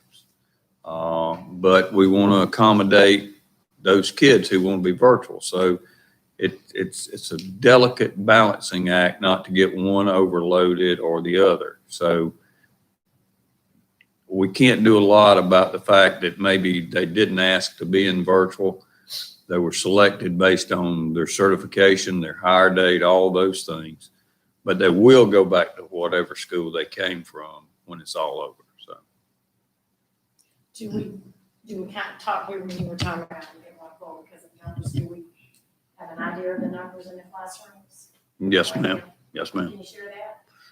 Well, I'm sure Dixon can probably tell you, we, in high schools and most of our schools, we're ranging about 8 kids. I think 12 was the maximum any, but we've got every classroom. Now, for the virtual classes, we're running about 27 kids in a classroom. They can have 30. We're holding, actually it's 27.5, but we're holding those 2.5 positions to kind of see how things start to shake out when school starts. If you have a child that that signed up for virtual, if you and I are both third graders and you've signed up for virtual and you've decided, or your parents have decided you want to go back to regular school, and I'm in regular school and I want to go virtual, if it's a one-to-one swap, we're going ahead and trying to honor those. But if it's not a one-to-one swap, we're just sitting tight, because honestly, we're at the maximum that we can do without moving other teachers at this point in time. So 8 to 12? Yes, ma'am. Dixon, are there any that are, I know they aren't any have the higher. hybrid with me. I have the virtual, and you're right. I mean, it ranges from 24.6 to 28.9 in elementary, and then middle school ranges from 31.8 to 35.3, and then high school is that 150 max number, and I think they're all right around 90. 92. Now, that's 8 somewhere to 12, around Ms. there. Wooten, is on any given day. That's not Right. their whole. That's hybrid. That's with them broken in half. That's like if you showed up on Monday, there'd be, That's what I'm asking. Yeah. So if it was, yeah, we're looking at 24. That's right. So that's similar to the figures we were given a couple of weeks ago. right, It's not far right. off at all. It's not, no, At all. it's about what it was. I think- It's worked out pretty closely. I think it's important to say thank you to to Dr. Brooks and Dr. Cooper and everyone else that's been working on this, because it's been a tremendous undertaking. And you don't do that overnight, and you can't answer all the questions at one time. So I really appreciate, and being in a classroom teacher, I know the anxiety that exists at your level and at the teacher's level, but I think Lexington 2 has done a pretty doggone good job, and I'm very, very pleased that school starts Monday and that things seem to be falling in place. Not that we're not going to have a landslide of issues, but it's going to be a wonderful start. And I thank you personally. So to follow up on what Ms. Kessler just said, what can we as board members do to best provide support in the next couple of weeks to our schools, to our employees, to Well- y'all? What do we need to be doing? Well, I think Ms. Kessler hit the nail on the head, Ms. Branham. As things come up, and they will. I mean, I've talked to the folks in the upstate that have started school. Everybody's got problems. It's a different time. Somebody will get sick. There will be something that doesn't work quite like we think it will. But, you know, what we want to do is make absolutely certain that we don't just panic in the middle of this. So as those folks contact you, send them back to us. Send them to me. Send them to Dixon, Angela, Don, Nick. I mean, what we want to do is make sure that we continue to stay the course, because you're right, Ms. Kessler. Dixon has spent an inordinate amount of time in getting the framework of this together. And this Acellus is going to make life much easier for teachers because of the fact that you've got lessons already built in there. We've got folks who probably do not want to teach virtually. We're going to have to just encourage them and move forward. We've got kids that they're going to have issues. You ask about seeing every child, and that's important. As a matter of fact, that was one of the directives from Molly Spearman, that and one of the questions you had is that somebody asked, why do they have to come in and see even the kids that are virtual? Well, one is it's the right thing. But beyond that, the State Department has said we need to see every kid, and that's part of the handing out the devices so we can see how are you doing. That's part of the K-8 coming back with the leap day. So what I would say is know going in that we've got a good foundation, and I've talked to most superintendents in this state, and I would argue that we're in as good or better shape than anybody, but the best laid plans, nobody's gone through this. So when something happens, we don't want that to be what derails us, and we don't want that to be what separates us. Encourage them to come back, talk to somebody here who can help them, and let's move on. But it can't be something where it starts to divide the programs or divide the schools or divide the district. So encouragement would be what I would ask. This is part of his report. So I think at the very last meeting, I just asked if we could follow up just to find out any more information. Yes, ma'am. I've got an email I'll be glad to share with you that says they plan to do that for 4 weeks. The Lexington one, the Yes, daycare ma'am. afterwards. Yes, ma'am. Okay, so you have followed up with that to find out some information. I've got an email that says they plan to do that for 4 weeks. Okay. Dr. James, the last thing I want to say, board members, to give you an idea of the size of the school, we know approximately 3,000 students, but there are 84 teachers assigned to the virtual school, and that's before we finalize special ed virtual teaching placements, to give you an idea of the scope of the school. Thank you. The virtual program here is basically Airport, BC, and Saluda River. That's how big this is, and we've had to, not we, Dixon and the instructional folks and Angela. Don, Nick, and I just watch, but they have pretty much built an entirely new school that is as big as both high schools and an elementary. And that's been a monumental task. With regard to, you said the number of students that have requested virtual, you got a waiting list. What stops a hybrid student from just saying, well, I'll just keep watching online today? I'm not coming in on Tuesday or Friday. I'm just going to watch online. Mr. Bingham, no doubt we'll end, Don saying ask Dixon.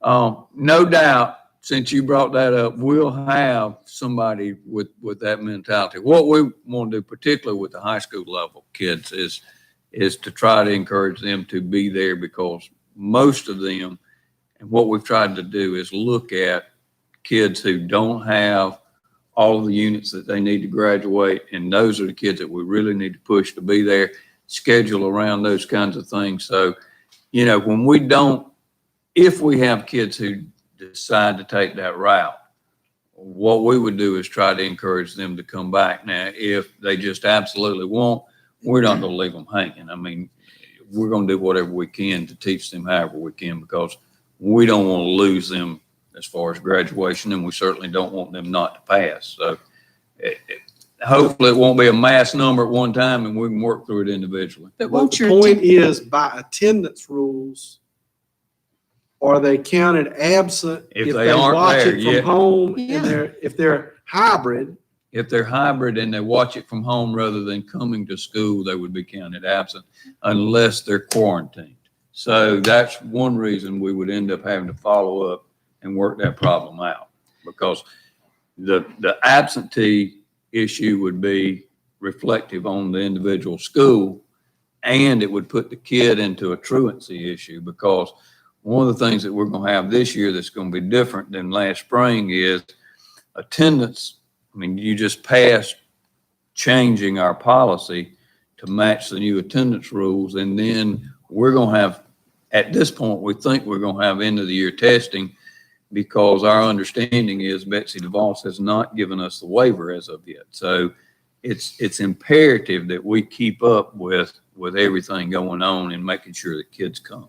so as I'm hearing it, the reason why a hybrid student would not just say, well, I'll just watch it virtually every day, is because they're going to be counted absent, and it's going to kick them out, and they're not going to pass Right. if they try to do that. with the So that attempt- some parent who wants to be in virtual, who thinks they're going to outsmart the system, By doing it that way, they would not be able to because they would Don't not be plant counted seeds. as. Don't plant seeds. I'm Right. trying to address people before they do it. With the temporary attendance policy that y'all passed this evening, the way that it works is the virtual students, they get credit for attendance by being on live as well as completing their work. The hybrid kids, on the days that they're in the building, they get credit being present for being there.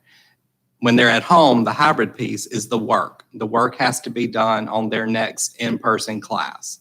And so that's how the attendance works for them. But if they aren't at the next in-person class to turn that work in, they lose credit for the day, the attendance credit for the day that they were at home and the day that they're out from face to face. So the short answer is you're right. If you just decided you were going to do that, you would end up getting caught in the attendance issue. And after 3 days, the principal or his or her designee would start an intervention, and then 5 day, 7 day, and on the 11th day, you'd be eligible to lose all credit.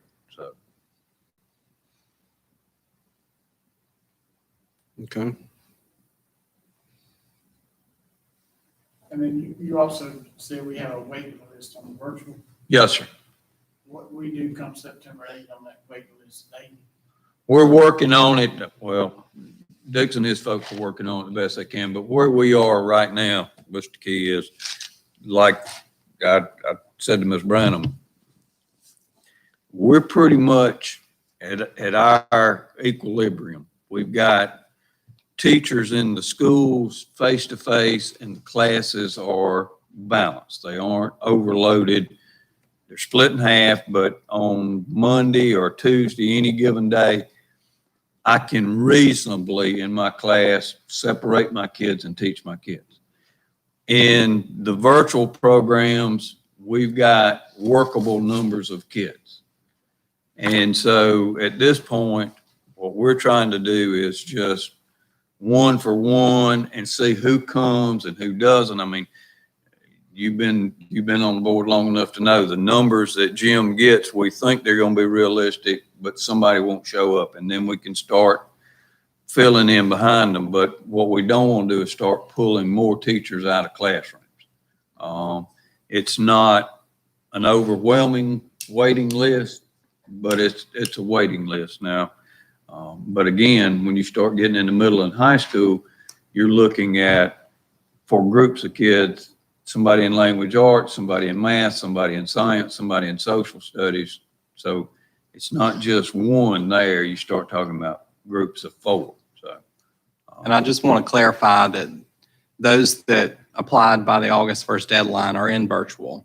And so these are the folks that applied Yeah. after that deadline. there's no one that met the deadline that didn't get in.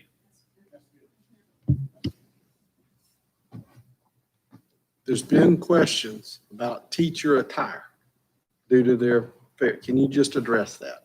Yes, sir. We've been asked that, and I actually talked to the principals, and I think most folks who know me know. I think educators have the responsibility to be professional, but the question has been around whether or not teachers can wear scrubs. The board policy addresses a lot of things, and the board policy names some things specifically that can be worn and some things that cannot be worn. Scrubs is not one of the things that is listed as to wear or not to wear. It's not addressed in our board policy. There is nothing in our board policy that says specifically that teachers cannot wear scrubs to work. Now, when I talked to the principals at our virtual principal meeting, one of the things that was of concern to them was the fact that, particularly for little kids, people in scrubs and masks look more like people at a doctor's office than people in a school. And that was a major concern. We had principals that talked about the validity of whether or not scrubs was professional even in this time. Several board members have talked to me. We will do whatever the will of the board is, but typically we have let principals deal with the dress in their particular building. And I personally I don't think scrubs are appropriate, but we don't have a policy against it. So I won't unilaterally say we can't.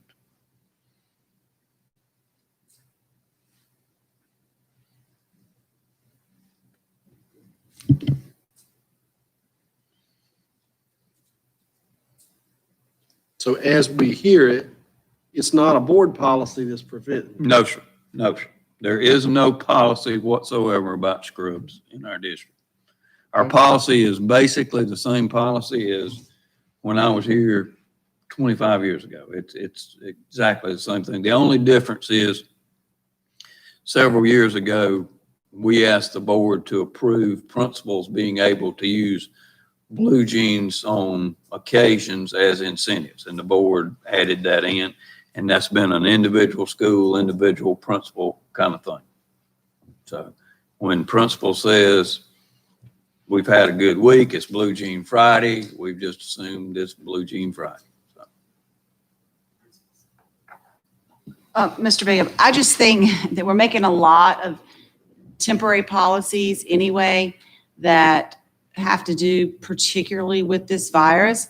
And I think that we all could agree that in general, we don't want the teacher dress code to go that for the next, 15, 20 years, everybody's wearing scrubs to school. But I think in light of just making people feel safe, comfortable, and confident, particularly those teachers and teachers' aides who are in those classrooms with this much smaller, younger kids who are more likely to want to come up, run, hug, I just feel like those teachers and teachers' aides would feel safer and more comfortable if they knew, hey, I can wear this, I'm gonna wear something professional, it can have my school colors on it, but I can get home and I can throw that in my laundry immediately with hot water.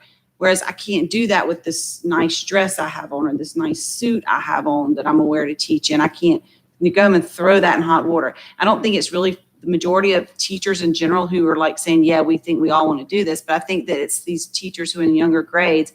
And I just feel strongly that whatever we can do to help our teachers feel safe and supported at this time, when we're in this crisis, I feel like we need to try to be as accommodating as possible, understanding that it's not the ideal, but a lot of what we're doing is not the ideal. So that's just my personal opinion. I feel pretty strongly about that.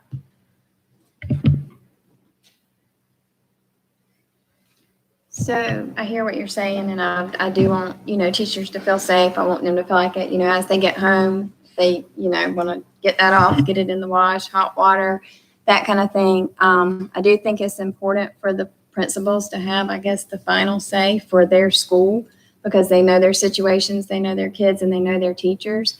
But since it's come up, I think it's important that even with scrubs, that you try your best to look professional, have matching set, matching top, matching bottom, solid colors, and just try to be as professional as possible.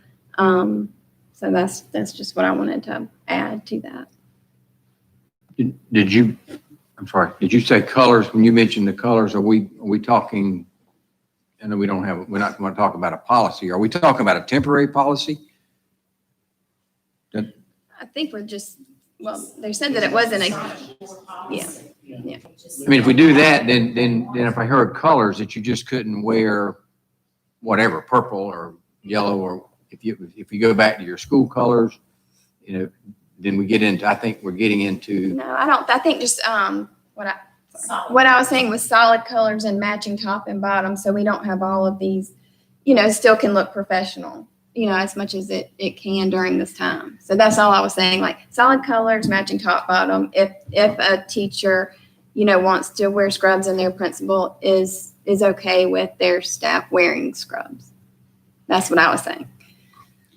Mr. Chairman, I agree with Christine. I think we really need to leave this up to the administration. And while we all have our personal feelings about it and comfort levels, many times we walk into schools and we see jeans of maybe not blue jeans, but jeans being worn, and that certainly hasn't been in our policy. So I think we've got administrators that we hire, we put our faith in them to do the right thing. I think let them decide this at the individual schools, and hopefully they can come to some terms of agreement within their building.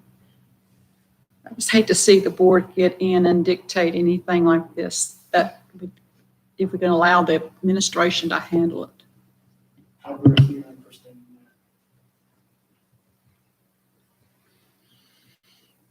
100%. Okay. Any other questions?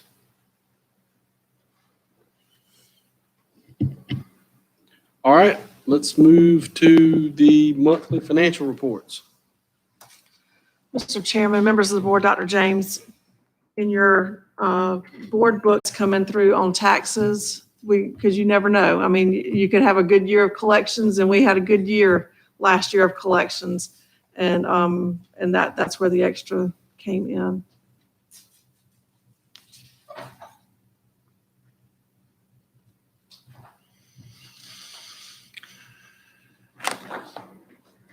The next report you have is the pupil activity funds.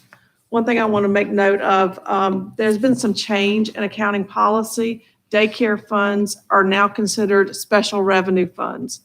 We changed the presentation of that on our CAFR last year, and we have now moved everything that was previously designated as daycare into pupil activity. So the balances are up a good bit for some of the schools where they had large balances in their daycare accounts. Even if they weren't still actively running a daycare, there were residual funds from when they all did have their own daycares. So everything has been rolled into their pupil activity funds now. This is a representation of the combination of the two. This will be the first month that will have been presented this way.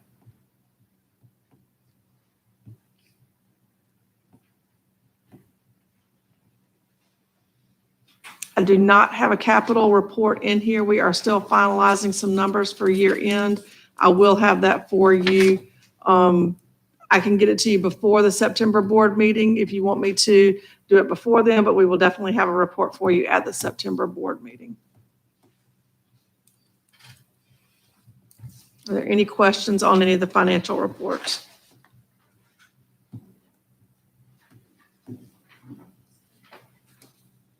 All right, being no questions, without objection, the monthly financial reports will stand approved as presented. The next report you have is our annual report for procurement on the sole source, emergency, and trade-in transactions and our minority business utilization. This will have a detail of all of the procurements that are outside of the norm, any sole sources that we use. In reviewing that, the majority of it has to do with HVAC, where they're replacing units, and it is much more economical to replace with what is already there based on the way that the units are wired and configured. You'll see some our monitoring systems, any maintenance agreements that we have, we use as sole source.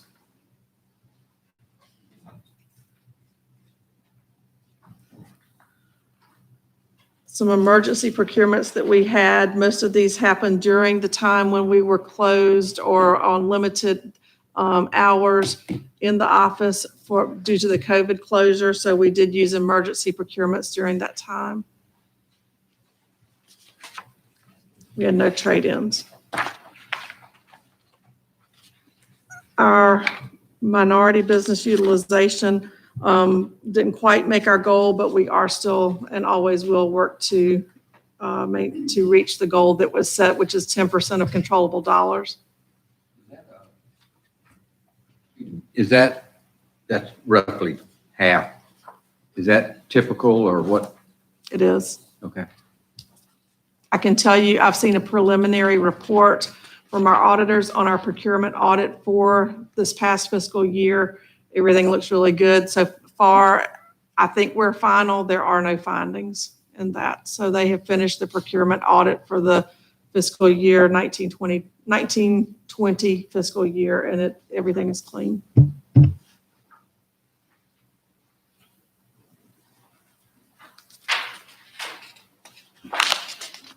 Are there any questions on any of these reports?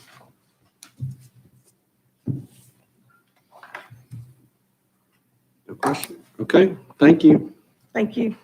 Next up is administration and student services, the construction update.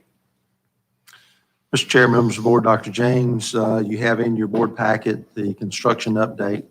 I do want to point out a couple of things. In fact, on the Saluda River Academy report, the very first one there says Bonnet's Flooring has completed the installation of new VC tiles at Saluda River. That's true, but it happened today. So they are, needless to say, behind on getting those rooms ready.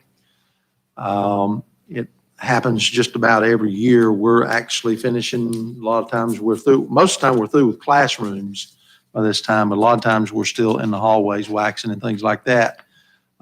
Sometimes even after the students come back. Well, students are coming Monday. If you look at what we had Bonnet's doing as far as floor replacement, they were replacing floors, some floors at Airport High School, BC High School, L2IC. They were putting in acoustical tiles. They were putting in acoustical panels also at Busby Creative Arts Academy. They were doing flooring at Fulmer Middle School, new Northside Middle School, and Saluda River, New Bridge Academy, and the Career Education Center. So, I'm sorry, the Community Education Center. So they've been doing a lot of floor work for us. Unfortunately, they waited until last to do Saluda River. And during the remodeling phase at Saluda River, we had all kinds of problems with the concrete moisture content in order for us to be able to glue the VCT back down on that floor, because there's evidently not a very good vapor barrier system underneath that concrete slab. So as a result, it has taken us longer to get the flooring down in Saluda River, and that's why they only finished today. So Mr. McPherson has been working with Defender. They're going to work all weekend.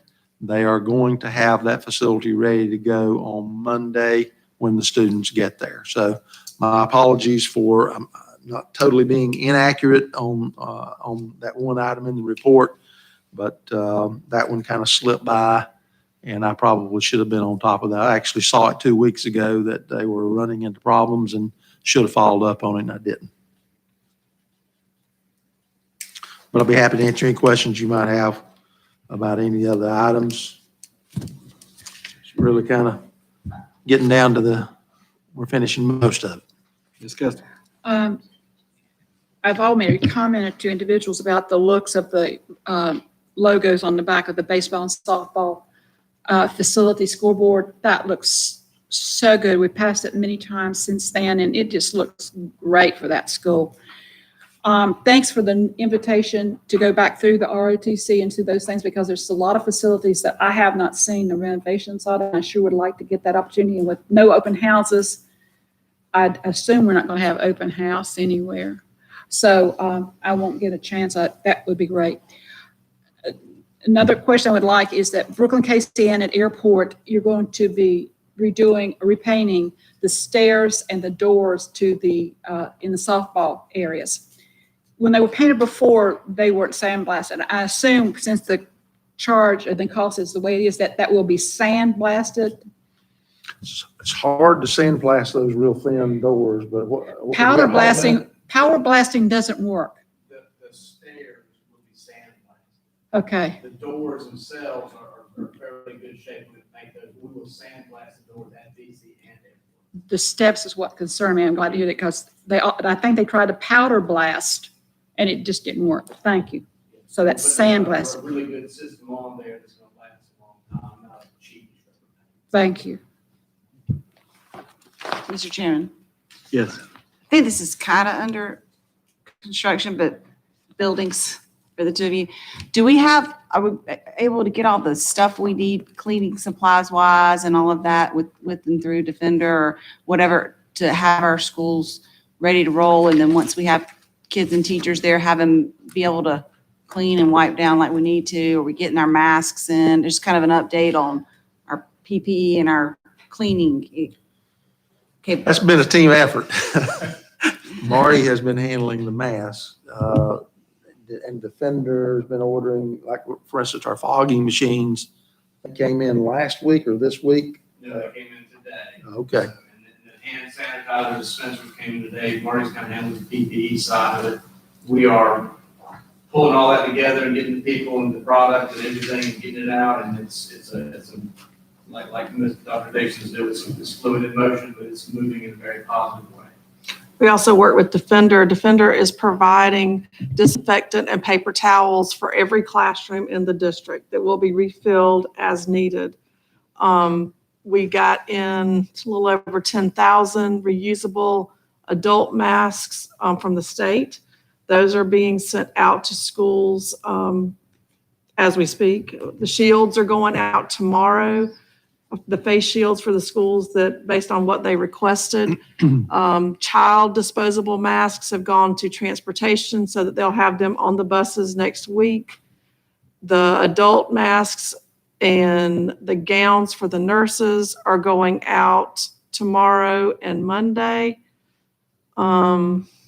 Shoe covers for Newbridge are going out. We've sent out alcohol wipes. We're still working on finding some child reusable masks. That seemed to be a little bit of a challenge for us, but I got a call this afternoon that we're expecting a shipment tomorrow of something. So we'll see what it is when we get here. The state has been drop shipping stuff to us, and we know what we're getting when the boxes walk in the door. It's been a hard process. We got some signs printed by the prison industries at the Department of Corrections. I've been very, very impressed with the quality of the sign. And it's not just vinyl letters stuck on a piece of vinyl. They are printed signs, did an excellent job, and they've been very good to work with at I thought, a very affordable price. Most of the signs were $4 each. So we ordered quite a few of those, and those came in last Friday. I know it's not not PPE, but I did want to let you all know we got, I think, 600 hotspots in that are Verizon based last week. And as I was sitting here tonight, I got an email that we've got 100 AT&T hotspots on the way. So hopefully we'll be able to deploy those whenever the students are getting their devices, working to make sure that we understand how to connect them so that we can provide that data to the parents. And I've also been told that if we need more, that more are available. So we're going to see what we can get out of these 700. And if there's still a need, then we'll address that need at that time. Dr. James, I read in the paper where Lexington 2 was awarded some of the PPE supplies that was provided through, and we were only 2 in Lexington County, and I guess that's because you must have applied for it. I'll be honest, I did not apply for it. We got 10,000 masks. And what are the reason we got it? 500 gowns in our first shipment for the disposable coverings for our nurses and for our special needs, special education teachers. So that has helped tremendously because medical gowns, disposable gowns have been the hardest thing, one of the harder things to find. My understanding is there were only 70 districts out of 80, whatever, but yes, ma'am.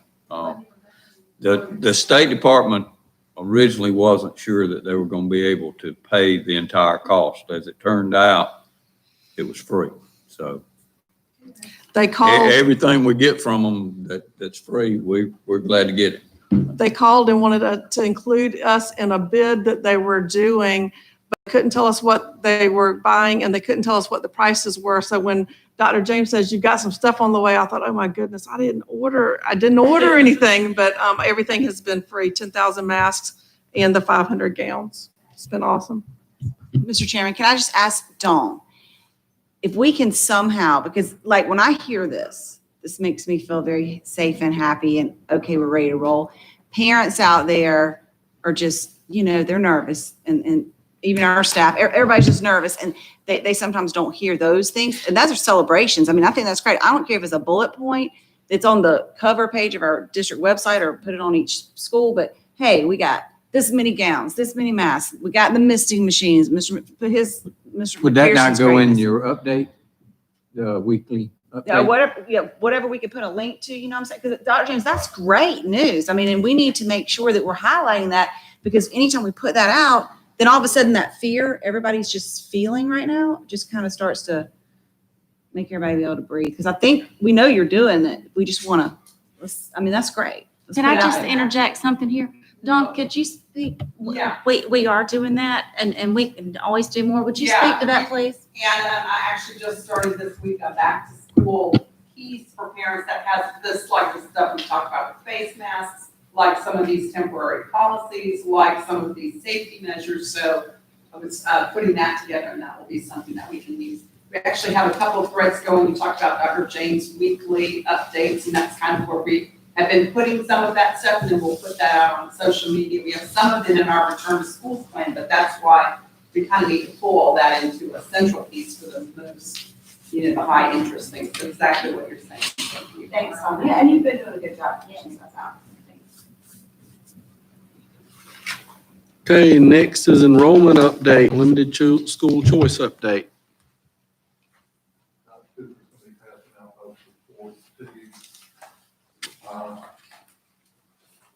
Something I didn't put down, but I do have, you want to write this down. Rob sent me updated numbers for the working school. He has 2,797 kids, right at 2,800 enrolled. We have 144 on the waiting list.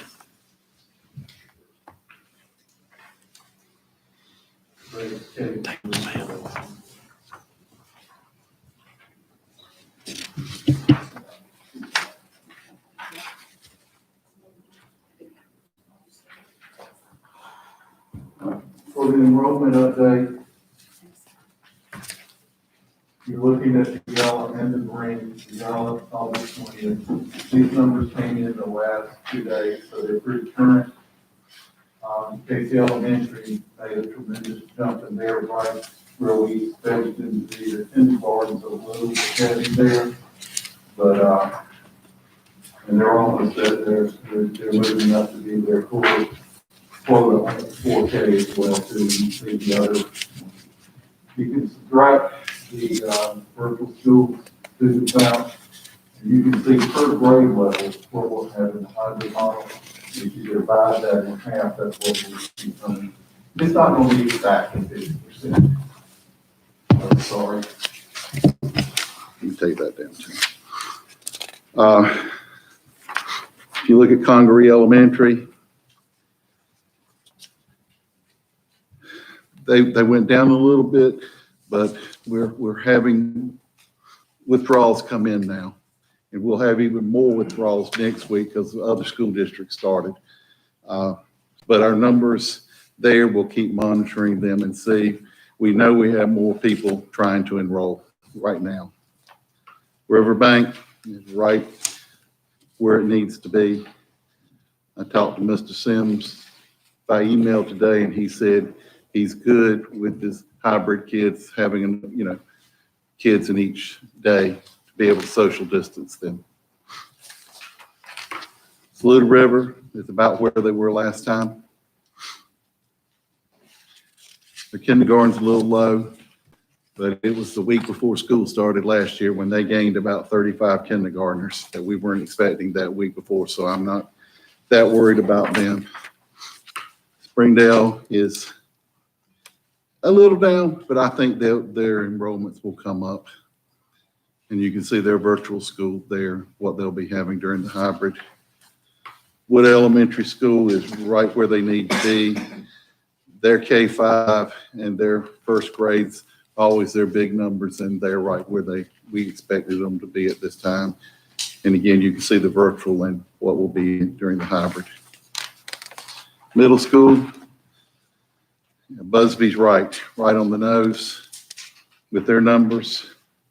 Fulmer's a little down, but it's not, they mainly have been a little bit over 700 in the past few years, but I think they'll come up. But they're right, they're in good shape. Northside's just a little low, they said their numbers are okay. And Pine Ridge is above what we expected. They're actually growing a little bit. But again, withdrawals will start coming in next week when the other school districts start opening up. Our two high schools, I I expected them to go down and they both did. I expect them to go down again a little bit next week as far as that goes, because you've got kids withdrawing or being no-shows.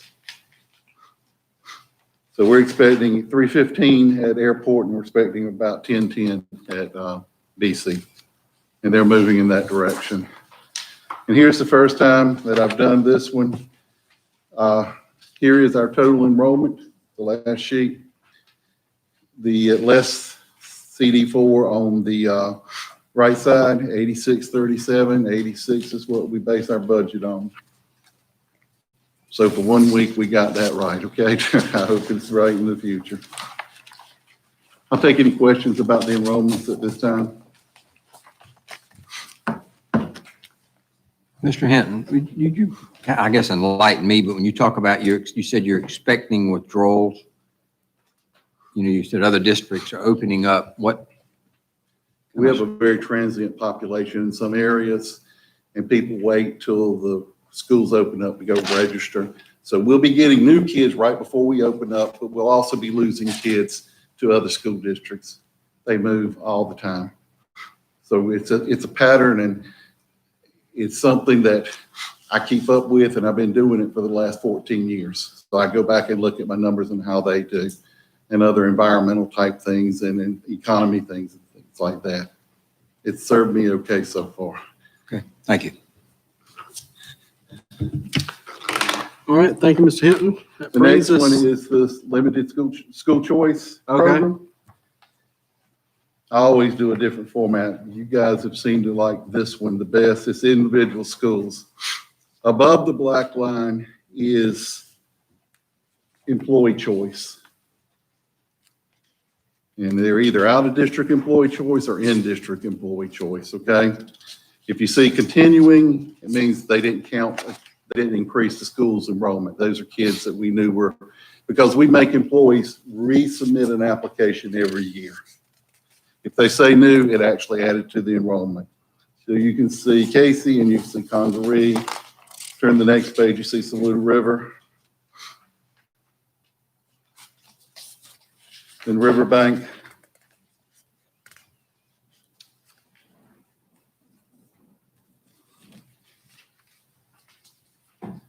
The next page, you can see Wood. Springdale.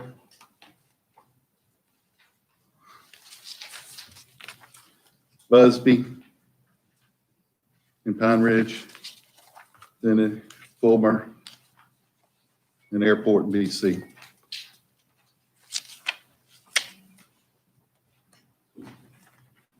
Over a pattern of the last 7 years, our employee choice has gotten bigger. Our employees appreciate them being able to bring their kids to the district where they work. Do you have any questions? Thank you, Mr. Hinton. All right, let's move on to executive session. Mr. Chair, I make a motion that the Board of Trustees enter a closed session for the following: consideration of personnel appointments and resignations, discussion of property matters, and discussion of contractual matters. All right, we have a motion, have a second. Second by Ms. Wooten. All those in favor signify by saying aye. Aye. Opposed? Motion carries. We're now in executive session. We'll take a few-minute break before we resume into executive session.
Okay.